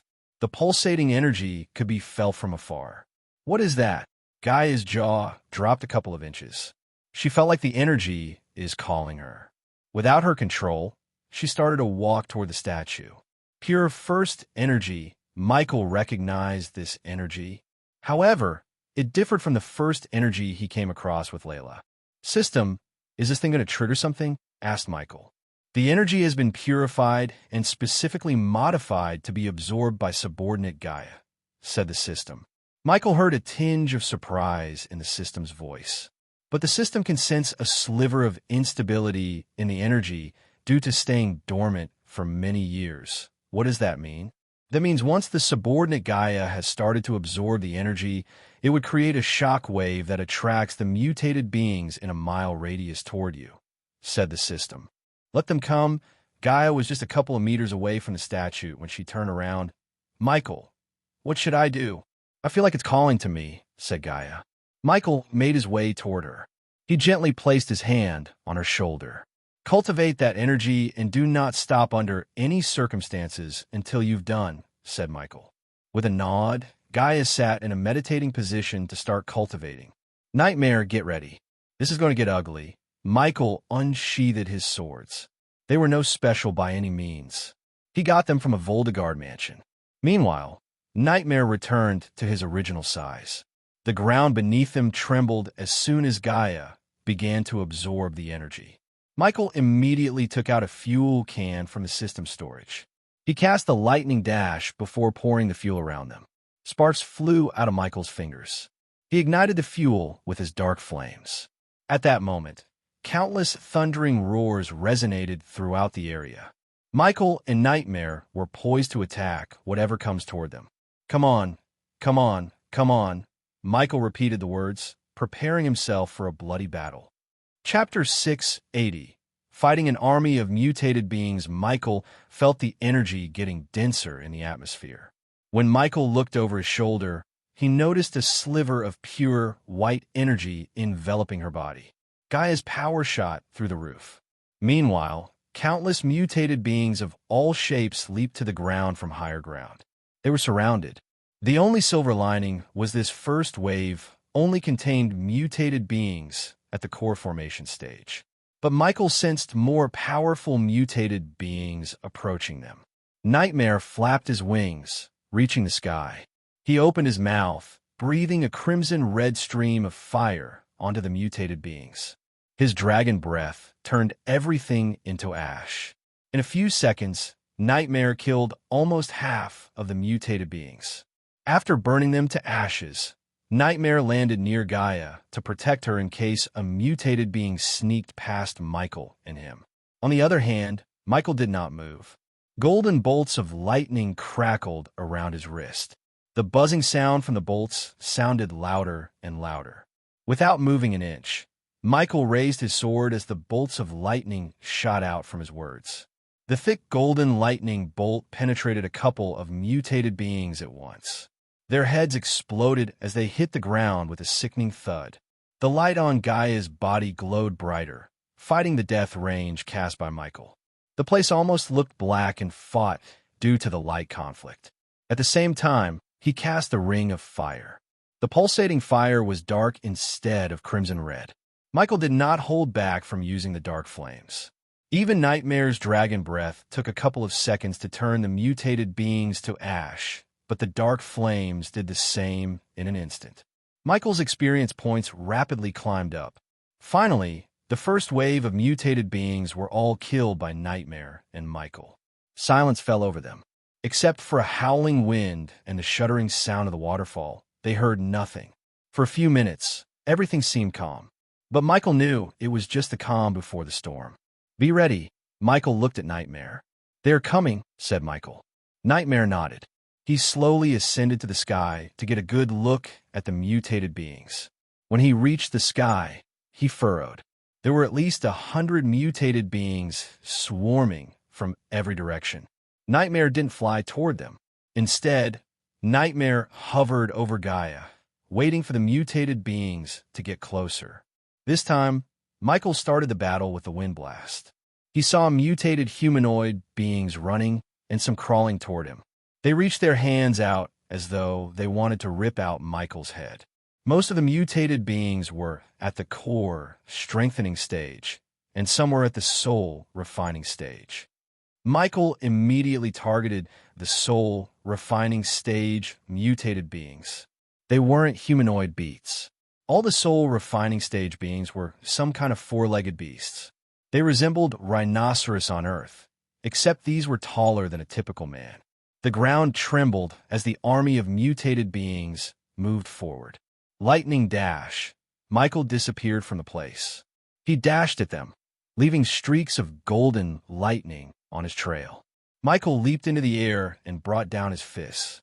Michael used all his strength to punch the ground. The ground split open as his punch created a crater. The shockwave sent several mutated beings flying back. The soul refining stage beasts collapsed onto the crater formed by Michael's punch. He immediately followed up his attack with the ring of fire. Wave after wave, the dark flames shot out of Michael. The mutated beings stood no chance against the most powerful primordial flame. They all turned to ashes, including the soul refining stage beasts. Ding! Congrats to the host for killing a soul refining stage, level 6 mutated beast. The reward is 300,000 experience points, as well as 20,000 badass points. Ding! Congrats to the host for killing a soul refining stage, level 7 mutated beast. The reward is 300,000 experience points, as well as 20,000 badass points. This chapter upload first at NovelBin. Net, if you want to read more chapters, please visit Novel Next. To experience faster update speed. The source of this content is NovelBin. Ding!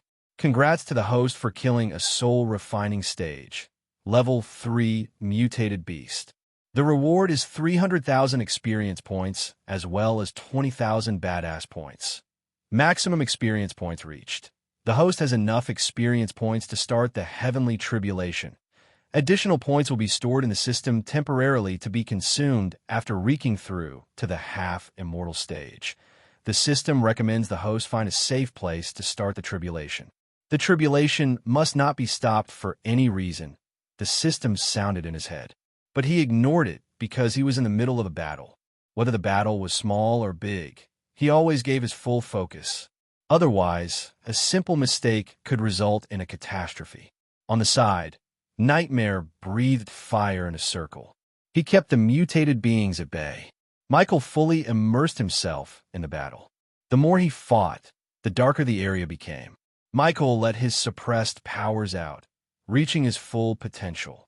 Thunder rumbled in the distance as the golden bolts of lightning gradually turned black.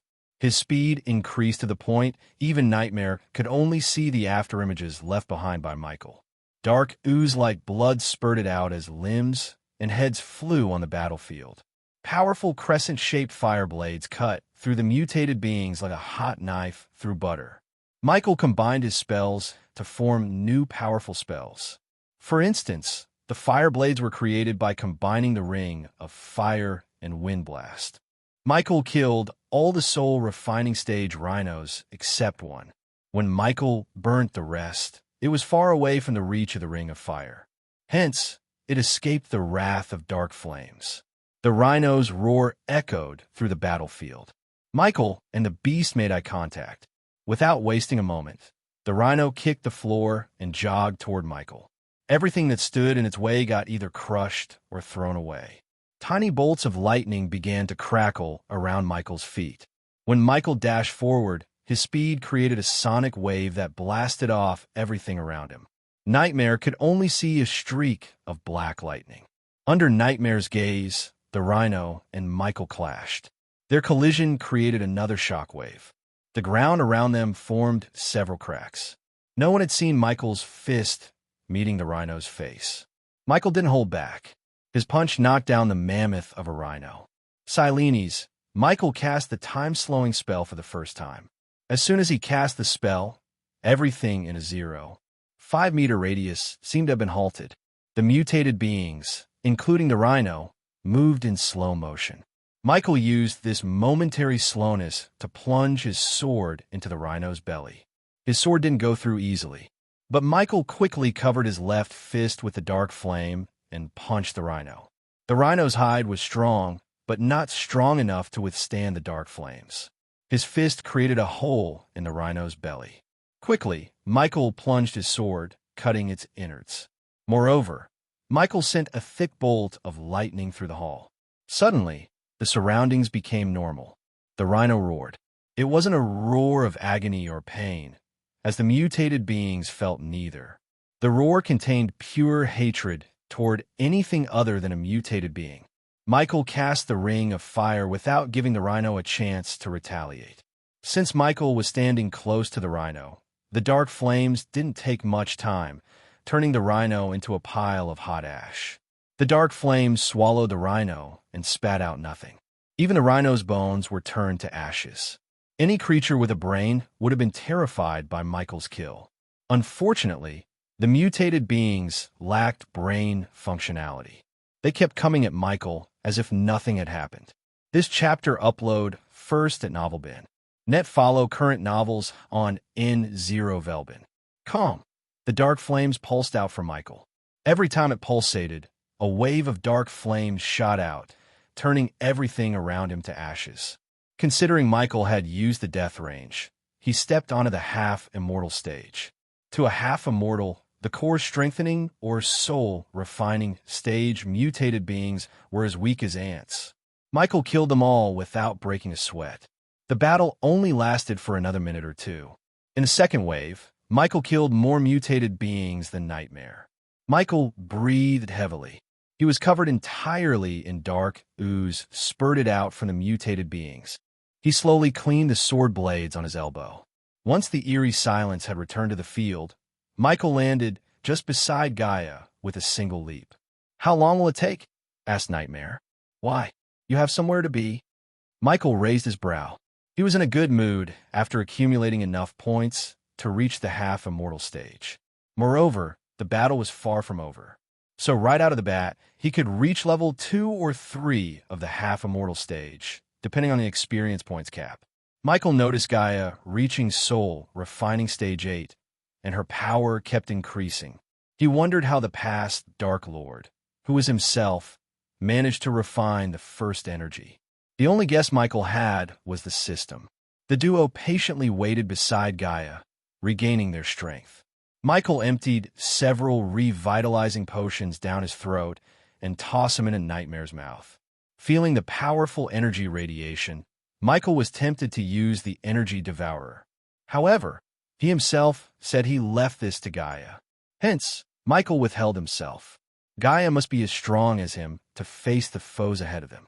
Out of the blue, Nightmare and Michael heard a thunderous roar. Michael closed his eyes to sense how many mutated beings were on their way. To Michael's surprise, he sensed only one. Judging by the mutated being's speed, it was walking at the speed of a typical human. Michael slowly turned around. He was surprised by the mutated being. It was neither a beast nor any normal humanoid mutated being. Instead, what stood several meters ahead of Michael was an 8-feet-tall orc with a 6-feet-tall club. His skin was gentle green with hollow eyes. The orc was muscular. He looked like he could break a tree in half just with his brute strength. Various armaments, such as a chain of fingers around his neck, decorated his body. "Stay back," said Michael. The orc was at the fusion stage, level 7. Nightmare was no match for him. Sensing the power radiation from the orc, Nightmare didn't argue. Instead, he stepped back, opening his wings to shield Gaia. Instead of mindlessly dashing at Michael like the others, the orc stood on higher ground, staring at Michael. Michael felt as though the orc was studying him. "What's he doing?" Nightmare mumbled. Michael remained calm. He cracked his neck before taunting the orc to make his move. "Come on. The novel will be updated first on this website. Come back and continue reading tomorrow, everyone." Chapter 681. Gaia's Transformation. The orc and Michael looked at each other. They were in a staring contest. After a while, the orc finally took a step forward. A green mist enveloped the club in the orc's hand. Every other mutated being Michael had met was dumb, stupid, and brainless. However, the orc seemed different. Michael didn't know the orc was ancient, several thousand years older than the mutated being Michael had faced. The treacherous ocean twisted the orc's soul and mind to the point the orc developed a sense of intelligence. The orc was once a mindless mutated beast, but not anymore. It had evolved. Soon, the slow steps turned into running. Michael stood there without moving. Lightning bolts crackled around Michael's fists and feet. He waited for the orc to get closer. The distance between Michael and the orc rapidly closed to the point there was only 10 meters distance between them. At that moment, Michael dashed toward the orc. In a blink of an eye, the orc's club and Michael's swords clashed. Sparks flew, creating clashing metal sounds. The orc roared. Despite the orc's size, it moved with speed beyond mortal limits.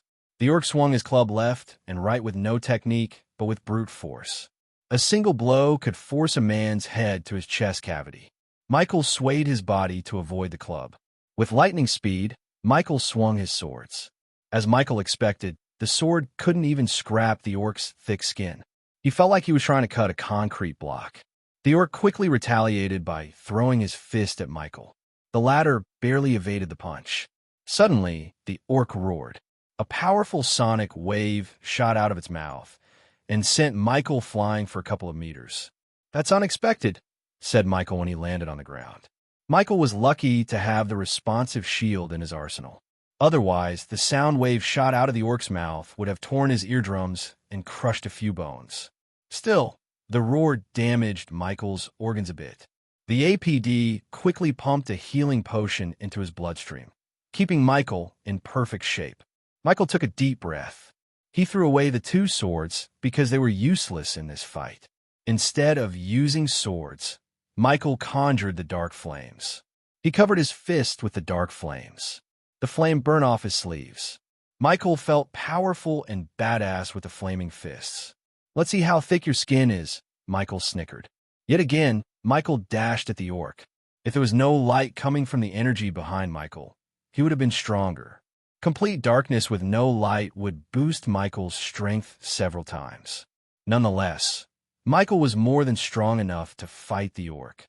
After all, the orc was at the fusion stage, but Michael was at the half-immortal stage. Michael delayed the battle intentionally to give Gaia enough time. If Michael had killed the orc sooner, stronger mutated beings could appear next. But, for some strange reason, no mutated beings appeared in the area. It worked in Michael's favor. He took his sweet time with the orc. But that wasn't to say the orc was an easy opponent. On the contrary, the orc was stronger than any fusion stage cultivator Michael had faced. The orc threw his fist, and at the same time, swung its club. This time, Michael didn't evade. Instead, he just grabbed the club. A powerful shockwave appeared when Michael stopped the club with his hand. On the other hand, he grabbed the orc's fist. Michael looked up at the orc with a snicker. The very next moment, Michael pulled the club and fist toward him and kicked the orc in the gut with his knee. The orc spurted out dark blood. Michael quickly turned around before throwing the orc over his head. The orc hit the ground with a loud thud. The ground formed several cracks beneath the orc when Michael smashed him on the ground. Michael did not stop. He stomped the orc in the chest with enough force to break several ribs inside the orc. This chapter upload first at NovelBin. If you want to read more chapters, please visit NovelNext.com to experience faster update speed. The latest courses are on our NovelBin website. The orc opened his mouth to roar, but Michael quickly raised his arms, casting the wind blast spell. The sonic wave from the orc's mouth and the wind blast from Michael collided in the middle. The collision created a shock wave that sent both of them flying in opposite directions. Michael landed on his feet comfortably, unlike the orc. The flames burned darker and hotter around Michael's fist. He cracked his neck. Nightmare turned his gaze away from the battle to Gaia. She was still cultivating the energy. Her power had grown from soul refining stage level 8 to level 9. Gaia's black hair fluttered in the wind as her entire body glowed. He noticed golden snake scales appearing on her skin. On the other hand, Michael did not notice the changes on Gaia's skin. He focused on battling the orc. While the orc was getting back to his feet, Michael made his way to the boulder nearby. Michael punched the boulder, cracking it open like an egg.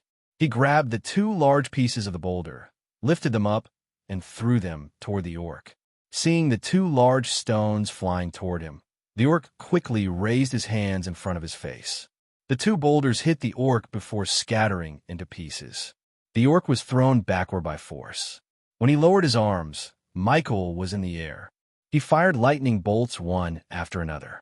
Michael flew around in the air, bombarding the orc with lightning bolts. In Nightmare's eyes, Michael looked more like a god of lightning than the god of darkness. The orc couldn't keep up with Michael's offense. After a while, the orc surprised Nightmare by leaping into the air. The orc tried to battle Michael in the air. Nightmare saw the orc and Michael fly across the sky, fighting each other. They moved too fast to the point Nightmare could only see blurry images in the sky.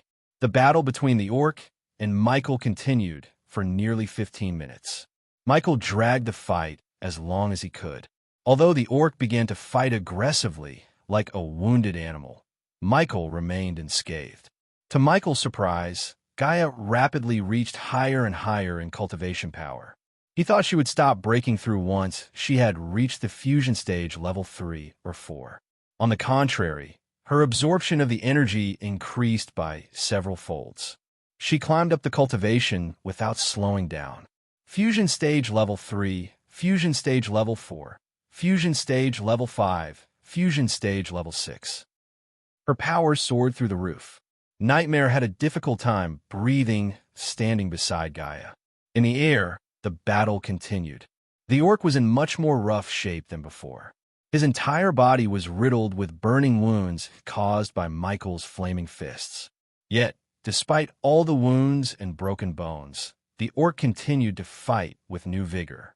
His wounds even slowly healed. Michael had enough of the orc. He wanted to finish the battle. The quickest way to finish the fight was to grab the orc's head and twist it around. Michael was about to evade the orc's punch and flew behind him when a bright beam of light shot out from Gaia toward the sky. The sound of rumbling thunder echoed through the treacherous ocean. Nightmare saw Gaia slowly starting to float in the air. Finally, her power stopped rising. Gradually, the bright ball of energy in the dragon's mouth lost its glow. In a few moments, the light faded away from the energy ball and around Gaia. She floated in the mid-air with her hair fluttering. Just like lightning bolts danced around Michael's body, slithering snakes made of emerald green energy coiled around Gaia. They were in the hundreds. Tiny ethereal snakes coiled around her. Michael stopped fighting as he felt a strange force enveloping the orc. Gaia slowly opened her eyes. They were green with slit pupils. Suddenly, Michael's neck hair stood up. She looked over his shoulder to see a giant cobra materialize in the air. It glimmered like it was made of pure gold. The snake hissed at the orc, slowly wrapping its tail around the orc. The orc frantically wriggled his body to escape the snake's clutches. But the ethereal snake was too strong. It slowly crushed his body. Michael heard sickening bone-crushing sounds. Slowly, the hissing snake opened its mouth, devouring the orc. This chapter upload first at NovelBin. Net, if you want to read more chapters, please visit NOVLBin.com to experience faster update speed. Michael saw the orc's skin melting inside the snake's mouth. Since the snake was translucent, he could see the orc gradually turning into a skeleton. Ding! Subordinate Gaia killed a fusion stage level 10 mutated orc. The reward is 300,000 experience points. Michael heard the system sounding in his head. The Gaia before him was just as strong as him, a level 10 fusion stage cultivator. By absorbing the purified first energy left behind by the Dark Lord, Gaia jumped from the soul refining stage cultivator to a fusion stage cultivator. "I feel strong," said Gaia. She clenched her fist and looked at her arms. "Yes, you are." Michael wrapped his arm around Gaia. He gave a gentle headbutt before a warm kiss on the cheek. System, pinpoint the curse-breaking artifact's location. Michael ordered the system. He accumulated enough badass points to locate the artifact instead of aimlessly roaming around the treacherous ocean. He didn't have any need to wander around. He got enough experience points to break through to the half-immortal stage. According to the system, he had to be in a safe environment to start the tribulation. The treacherous ocean was anything but safe. Finding a safe environment was Michael's next goal. But first, he needed to get the artifact for Eve's sake. The system asked for 100,000 badass points to pinpoint the location. It was worth the price. After a while, Michael sensed a strange energy. That was the curse-breaking artifact. Without lingering around, Michael flew in the artifact's direction. "Where are we going?" asked Nightmare. He had so many questions to ask Gaia, but for now, he chose not to take the artifact that would break Eve's curse once and for all. Chapter 682. Villainous Michael flew slower than before. Instead, he took his sweet time. With Gaia beside him, even the treacherous ocean looked pretty and soothing to him. After flying for almost 6 hours nonstop, Michael found a hill. He made his way to the hill and sat on the edge with Gaia. Nightmare sat between them after shrinking his size to the size of a puppy. The white mist blanketed the island before them. Occasionally, several hills and towers peeked through the fog. Everything was dead silent. The night sky slowly turned gray, signifying the sunrise. Looking at the gloomy, treacherous ocean, Gaia rested her head on Michael's shoulder. He wrapped his hand around her, pulling her closer to him. "I wish the rest of our lives would be like this." Peaceful, Gaia sighed. "It will be. I promise. When I am done, there will be nothing but peace in this world," said Michael. "I wish Fedora were here," said Nightmare. "Me too," Gaia nodded. "What are we going to do after all this?" asked Gaia. "Decimating Thugia and finding your mother," Michael said. He was nonchalant. "You still haven't answered my question? Are you going to join the Council of Immortals?" Michael looked at the distant horizon. His eyes glimmered with deep thought. Finally, Michael deeply exhaled. "No." Michael slowly shook his head. 1. I don't need their resources to break through to the next level. 2nd, they have too many rules. I don't follow the rules. I set them, said Michael. As Michael explained, the Council of Immortals had several strict rules. Each of the members must obey the rules once they have agreed to join the council. When a cultivator reaches the half-immortal stage, the council would formally invite them through a representative of the council. 9 out of 10 cultivators would immediately join them, because after reaching the half-immortal stage, typical cultivation resources wouldn't be much of a use. Without the council's resources, they wouldn't be able to achieve a breakthrough to the next level. However, once they had agreed to join the council, they would be forbidden to meddle with mortal affairs. In other words, even if their family gets destroyed by a rival family, they have no right to seek revenge. Many immortals and half-immortals spent their time in seclusion as they would lose track of time. As a result, many would lose their connection with their descendants and familial bonds. Michael didn't have any plans to join the council, even if they had no strict rules. But the Council of Immortals worked in Michael's favor. While Michael was destroying his foes, they would fight among themselves about whether they should take action against him or not. They were basically politicians with their own needs. Michael knew he could sway some immortals to his side with bribes bought from the system. His next goal was to become powerful enough to destroy the Council of Immortals if he needed to. "Just find me energy sources like this," said Gaia. Michael almost coughed up blood, hearing her. Even Gaia began to laugh. She was fortunate to find such a miraculous energy source. Suppose they auctioned the energy source. It would have easily made them billions. This chapter upload first at NovelBin. Net, if you want to read more chapters, please visit NovelNext.com to experience faster update speed. The source of this content is NovelBin. I've already found one, said Michael. The Cosmic Stream. Michael nodded. We'll take back what's mine. If I can't, I will destroy it. His voice became cold. Now that you've warned them you're coming for them, they will try to strike you down when you start your heavenly tribulation. We need a safe place, said Gaia. According to the system, he would be most vulnerable during the tribulation. Obviously, the system would go offline. Furthermore, Michael himself would enter into a kind of trance state. His mind, body, and soul had to be changed from the molecular level. Only then could he step on a godhood. The system calculated it would take 5 days for Michael to complete. During the 5 days, his safety depended on his subordinates. Initially, Michael planned to start the tribulation in a secluded place without telling anyone. However, Gaia said that the heavenly tribulation would create enough commotion and disturb nature itself to attract every single organization in the world to reach him. Most of them would be curious to see who was entering the half-immortal stage, while some might use that as a perfect opportunity to strike him down. Fortunately, Michael had several allies to protect him.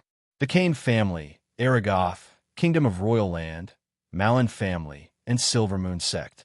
He would call upon them all to protect him during the heavenly tribulation. In exchange for their protection, Michael would destroy their enemies once and for all.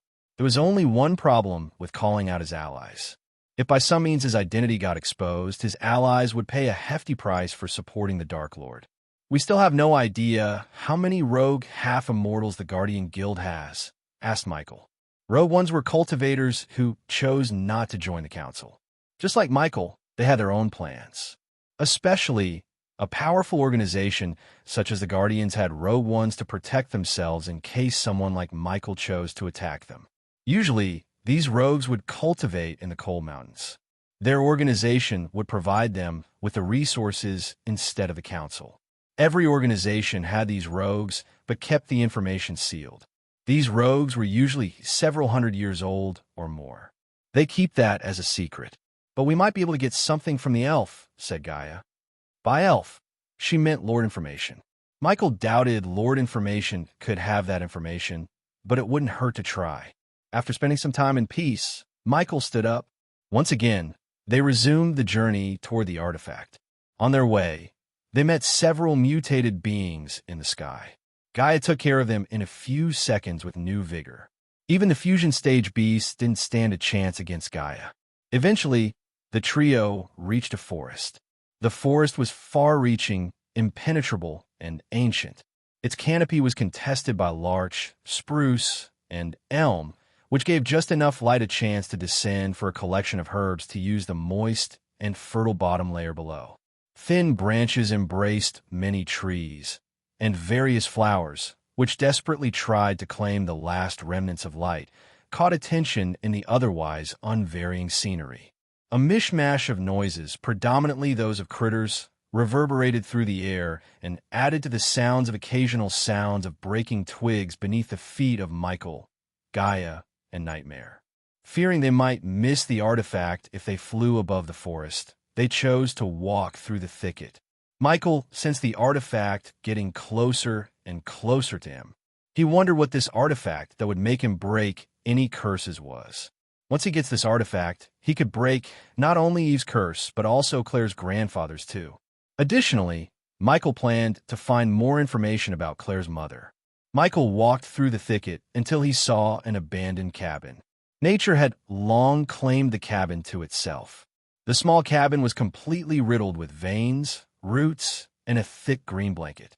To an oblivious man, it was just a cabin.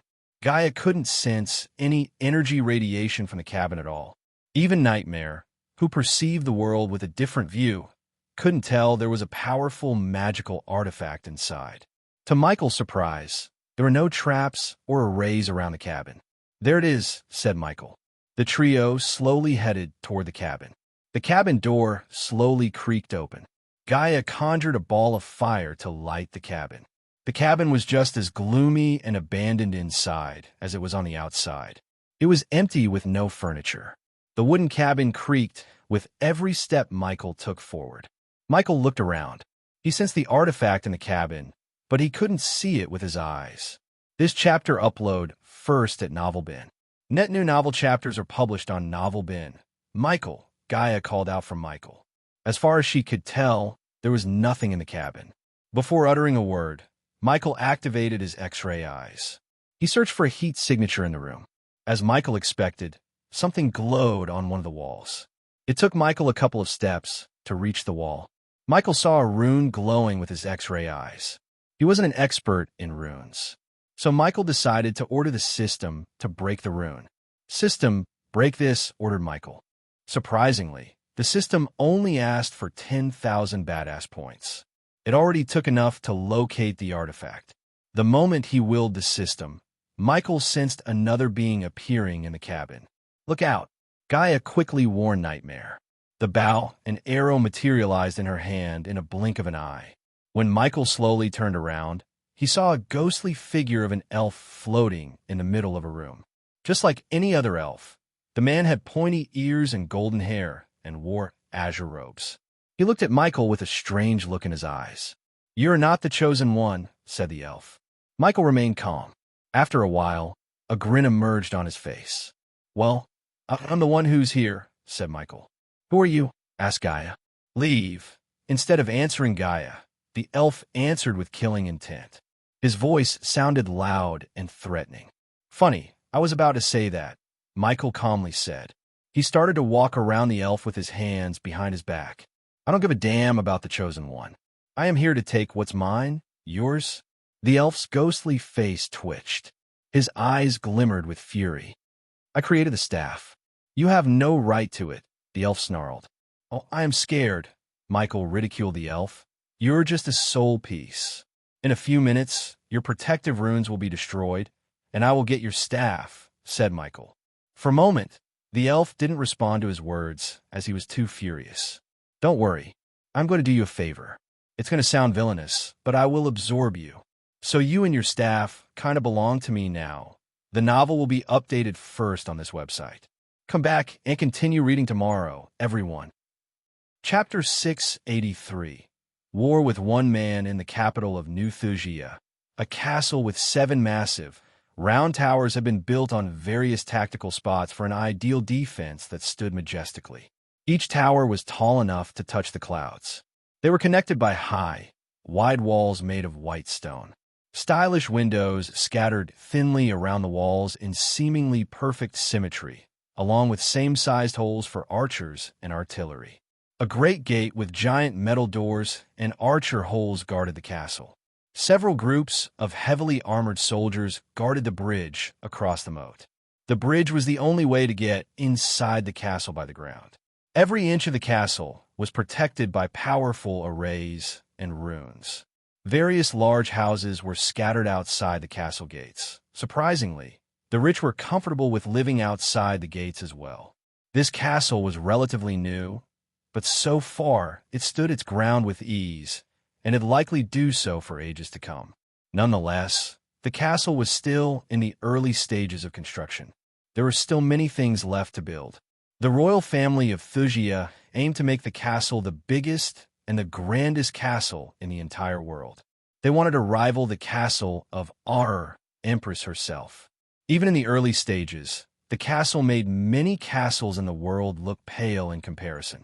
The sheer size of the castle would terrify anyone. The castle was at least 10 times bigger than a typical castle in the world. The falling snow added an extra layer of charm to the already imposing castle. King Maxim was generous with the soldiers guarding the castle. On top of soldiers patrolling the castle grounds, soldiers were flying above the castle with a chute to kill anyone who entered the airspace of the castle order. The castle was just as grand inside as it was on the outside. Huge braziers hanging from each of the 12 ivory columns lit up the lower levels of the throne hall. They engulfed everything in a flickering radiance. The gemmed runes on the layered ceiling danced in the flickering light, while sculptures and marble icons looked down upon the mosaic floor of this imposing hall. A turquoise rug ran down from the throne and marked the closest spot people could stand when they addressed the Royal Highness. Forked banners with emblazoned sides drooped from the walls. Between each banner sat a small altar full of candles. A few of them had been lit and, in turn, illuminated the paintings of previous kings and queens of Thusia below them. Hefty, stained glass windows of mesmerizing mosaics were concealed by draperies colored the same turquoise as the crimson-red banners. The curtains had been adorned with fancy tassels and impressive needlework. At the end of the hall was a towering throne made of various rare and expensive metals on a higher platform. There were at least 20 to 30 steps between the throne hall and the throne. The throne was built to resemble a crown. It was adjoined by two equally impressive thrones for the queen and the princess. Every inch of the throne was covered in intricate marks, and a sapphire lantern was fixed on each of the elegant armrests. The fluffy pillows were a dark lavender adorned with gilded tracery. Those seeking the wisdom of their royal highness could do so on the several long and rather bulky granite benches, all facing the throne in a half-circle. Those of higher standing could instead take seats in the specially decorated mezzanines facing the throne. At the moment, several people occupied the throne hall. They all had dark lines on their forehead. One of them was a tall knight armed to the teeth. He was facing King Maxim, Queen Valeria, and Princess Victoria on one knee. The man had a scar running across his left cheek. It made him look somewhat scary and villainous. He was the general of Thusia, Booth Felion, the man who slaughtered the sanctuary and killed Abras. In addition to General Booth, Edith sat on the decorated bench along with Layla, Alden herself. "I am disappointed in you, Booth," said Maxim. The disappointment was obvious on his face. "Let's hear how he is going to fix the situation," Queen Valeria said, gently squeezing Maxim's hands. She had known Booth since she was little. He was the most loyal man in the entire Thusia. As far as she was concerned, one mistake was not enough for them to punish the man who's been risking his life every day for the betterment of Thusia. "I have sent my best men. They will finish their task," said Booth. Layla's eyes glimmered with anger, but she remained calm for the sake of her sister. Although Layla and Edith were sisters, they didn't share a strong familial bond. Only a few in this world knew that Edith was not Layla's biological sister. Layla was born to the first wife of Lord Norbert Alden, and Edith was born to his second wife.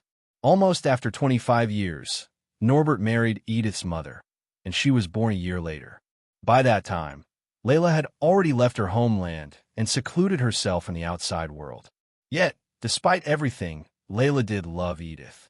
That was the only reason she agreed to come to Thusia when Victoria called for her.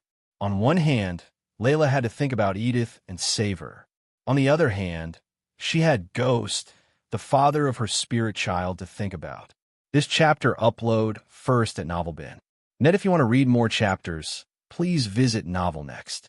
To experience faster update speed, this chapter is updated by NOVLBin. CM, leave. Maxim dismissed Booth with a wave of his hand.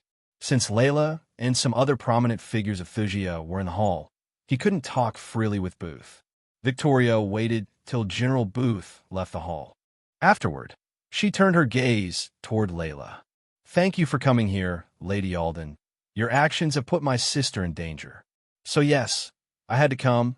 Layla's words were cold. "Layla," Edith nervously whispered. "We understand your concern and anger, Lady Alden," said Valeria with a gentle tone. "But this is not the right time to point fingers." "Have you found a cure for Edith?" asked Valeria. Layla sighed and slowly shook her head. "There is nothing I can do for her. He has injected Edith with something new, something I have never seen in my life." Everyone was startled by Layla's words. Silence swept across the hall. Then, after long moments of silence, Victoria's words cut through the silence. "What about Mother?" asked Victoria. "She's infected too." Layla's words made Victoria's heart skip a beat. The sound of people gasping in shock resonated in the hall. King Maxim's eyes turned predatory. Dangerous killing intent radiated from his body. "You are welcome to let the healers, alchemists, and rune masters inspect their bodies. But I doubt many would even find something is wrong with them," said Layla. "How is it possible?" mumbled Victoria. Valeria was terrified. She recalled how vividly Victoria described what had happened to Edith. Her hands began to shiver. None of them had an idea how Ghost poisoned the queen herself. The answer was simple. He didn't. He just sent Arya to Thusia and let Cain guide her. Cain planned the operation just like Michael would have. Queen Valeria was protected by fusion stage cultivators. They weren't at the fusion stage or even remotely had a chance to reach it, but they were loyal to the core. Therefore, King Maxim allowed them inside the secret room where the air was filled with cosmic energy. As a result, getting near Valeria was impossible, especially for a core formation cultivator like Arya. This chapter upload first at NovelBin. And if you want to read more chapters, please visit novelbin.com to experience faster update speed. But fortunately, she didn't have to get close to Valeria. Instead of directly injecting the blood tonic into Valeria, she injected them into meat, vegetables, and ingredients used in the castle. It took Arya to do some research to find where and how these ingredients were getting into the castle. But with the help of spiders and drones, the task became easier than she expected. If it were the normal blood tonic, the alchemists who inspect the ingredients for poison would have detected it. It was not the normal one. Michael turned 5 million gold coins into badass points and used them to modify the blood tonic using the system. The task was not simple, but it was worth every badass point. He even risked Arya's life to poison Valeria. "That's for you to find," said Layla. "Is there no way to cure them?" asked Victoria. Her heart was clenched by fear. She was afraid for her mother's life. "There is," instead of Layla, King Maxim answered Victoria's question.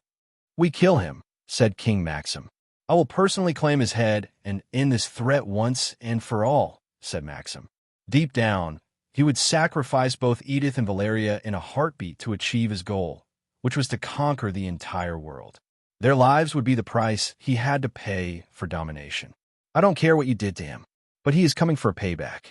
I don't want my sister to be here when he does." Edith stood from the bench. "Layla, I am not a child, and I won't leave Victoria's side. I know how to take care of myself," said Edith. "Do you?" asked Layla. Edith couldn't find words to respond under Layla's cold gaze. It took Edith a couple of seconds to muster her courage. "I have full faith in His Majesty and the Thusian army. He's just one man," said Edith. Layla took a deep breath. During her short time with Ghost, she had learned what he was capable of. He wasn't a man who would face the battle head-on without strategies. If he warned Victoria about his arrival, Layla knew he must have several plans in his mind. He had proved no one was out of his reach. Poisoning Valeria was a statement. "You have no idea what he's capable of, Edith," said Layla. She really wanted Edith to get as far as possible from Thusia. But judging by the look in her eyes, unless Layla dragged her by force, there was no way Edith would leave the kingdom and her best friend. The novel will be updated first on this website. Come back and continue reading tomorrow, everyone. Chapter 684. The Curse Breaker. Maxim Barnes dismissed everyone in the hall except Layla and Edith. "You seem like you know more about him than any of us," said Maxim. "I know him enough to know the danger my sister is in," Layla coldly responded. After inspecting Edith's body, Layla learned that Ghost could end her sister's life any second. Even her mentor didn't have any knowledge about what he had done to Edith. "If she wants, you are welcome to take her with you," Maxim said. He was nonchalant. "I'm not going anywhere." Edith shook her head. "Layla, if you know him, tell him to change his path," said Edith. Layla snickered. "No, let him come." Victoria interjected before Layla could respond to Edith. "We can finish this once and for all. I will make an example out of him," said Victoria. Her voice was murderous. After learning he had poisoned her mother, the little bit of mercy she had for Abras completely disappeared. She wanted to take his head and put in a pike before the castle. "Edith." Layla turned her gaze toward Edith. She gently cupped Edith's face. Her motherly instinct screamed at her to take Edith away from Thusia. Edith's eyes watered, seeing the motherly love in Layla's eyes. It was extremely rare to see Layla express her emotions like this. "Come with me to the Rainbow Island. You be safe here. I promise you, he won't hurt you," said Layla. She knew Ghost poisoned Edith to hurt Victoria. Now that he had poisoned Valeria, he didn't have any need to hurt Edith. Furthermore, Layla could plead with him to spare her sister. But first, Edith needed to leave Thusia. Layla didn't want Edith to be in between Ghost and his revenge. "No." Edith shook her head. "I'm not going to run away. My place is beside Vicky," said Edith. She made her decision. Maxim snickered. "Lady Alden, why don't you stay with Edith and take care of her until we deal with him?" said Valeria. Although she was afraid of dying deep down, she was the queen of Thusia. She couldn't afford to look afraid or weak. Besides, Valeria didn't think a single man could threaten the great nation of Thusia. "Please," Edith pleaded with her puppy eyes. For a few minutes,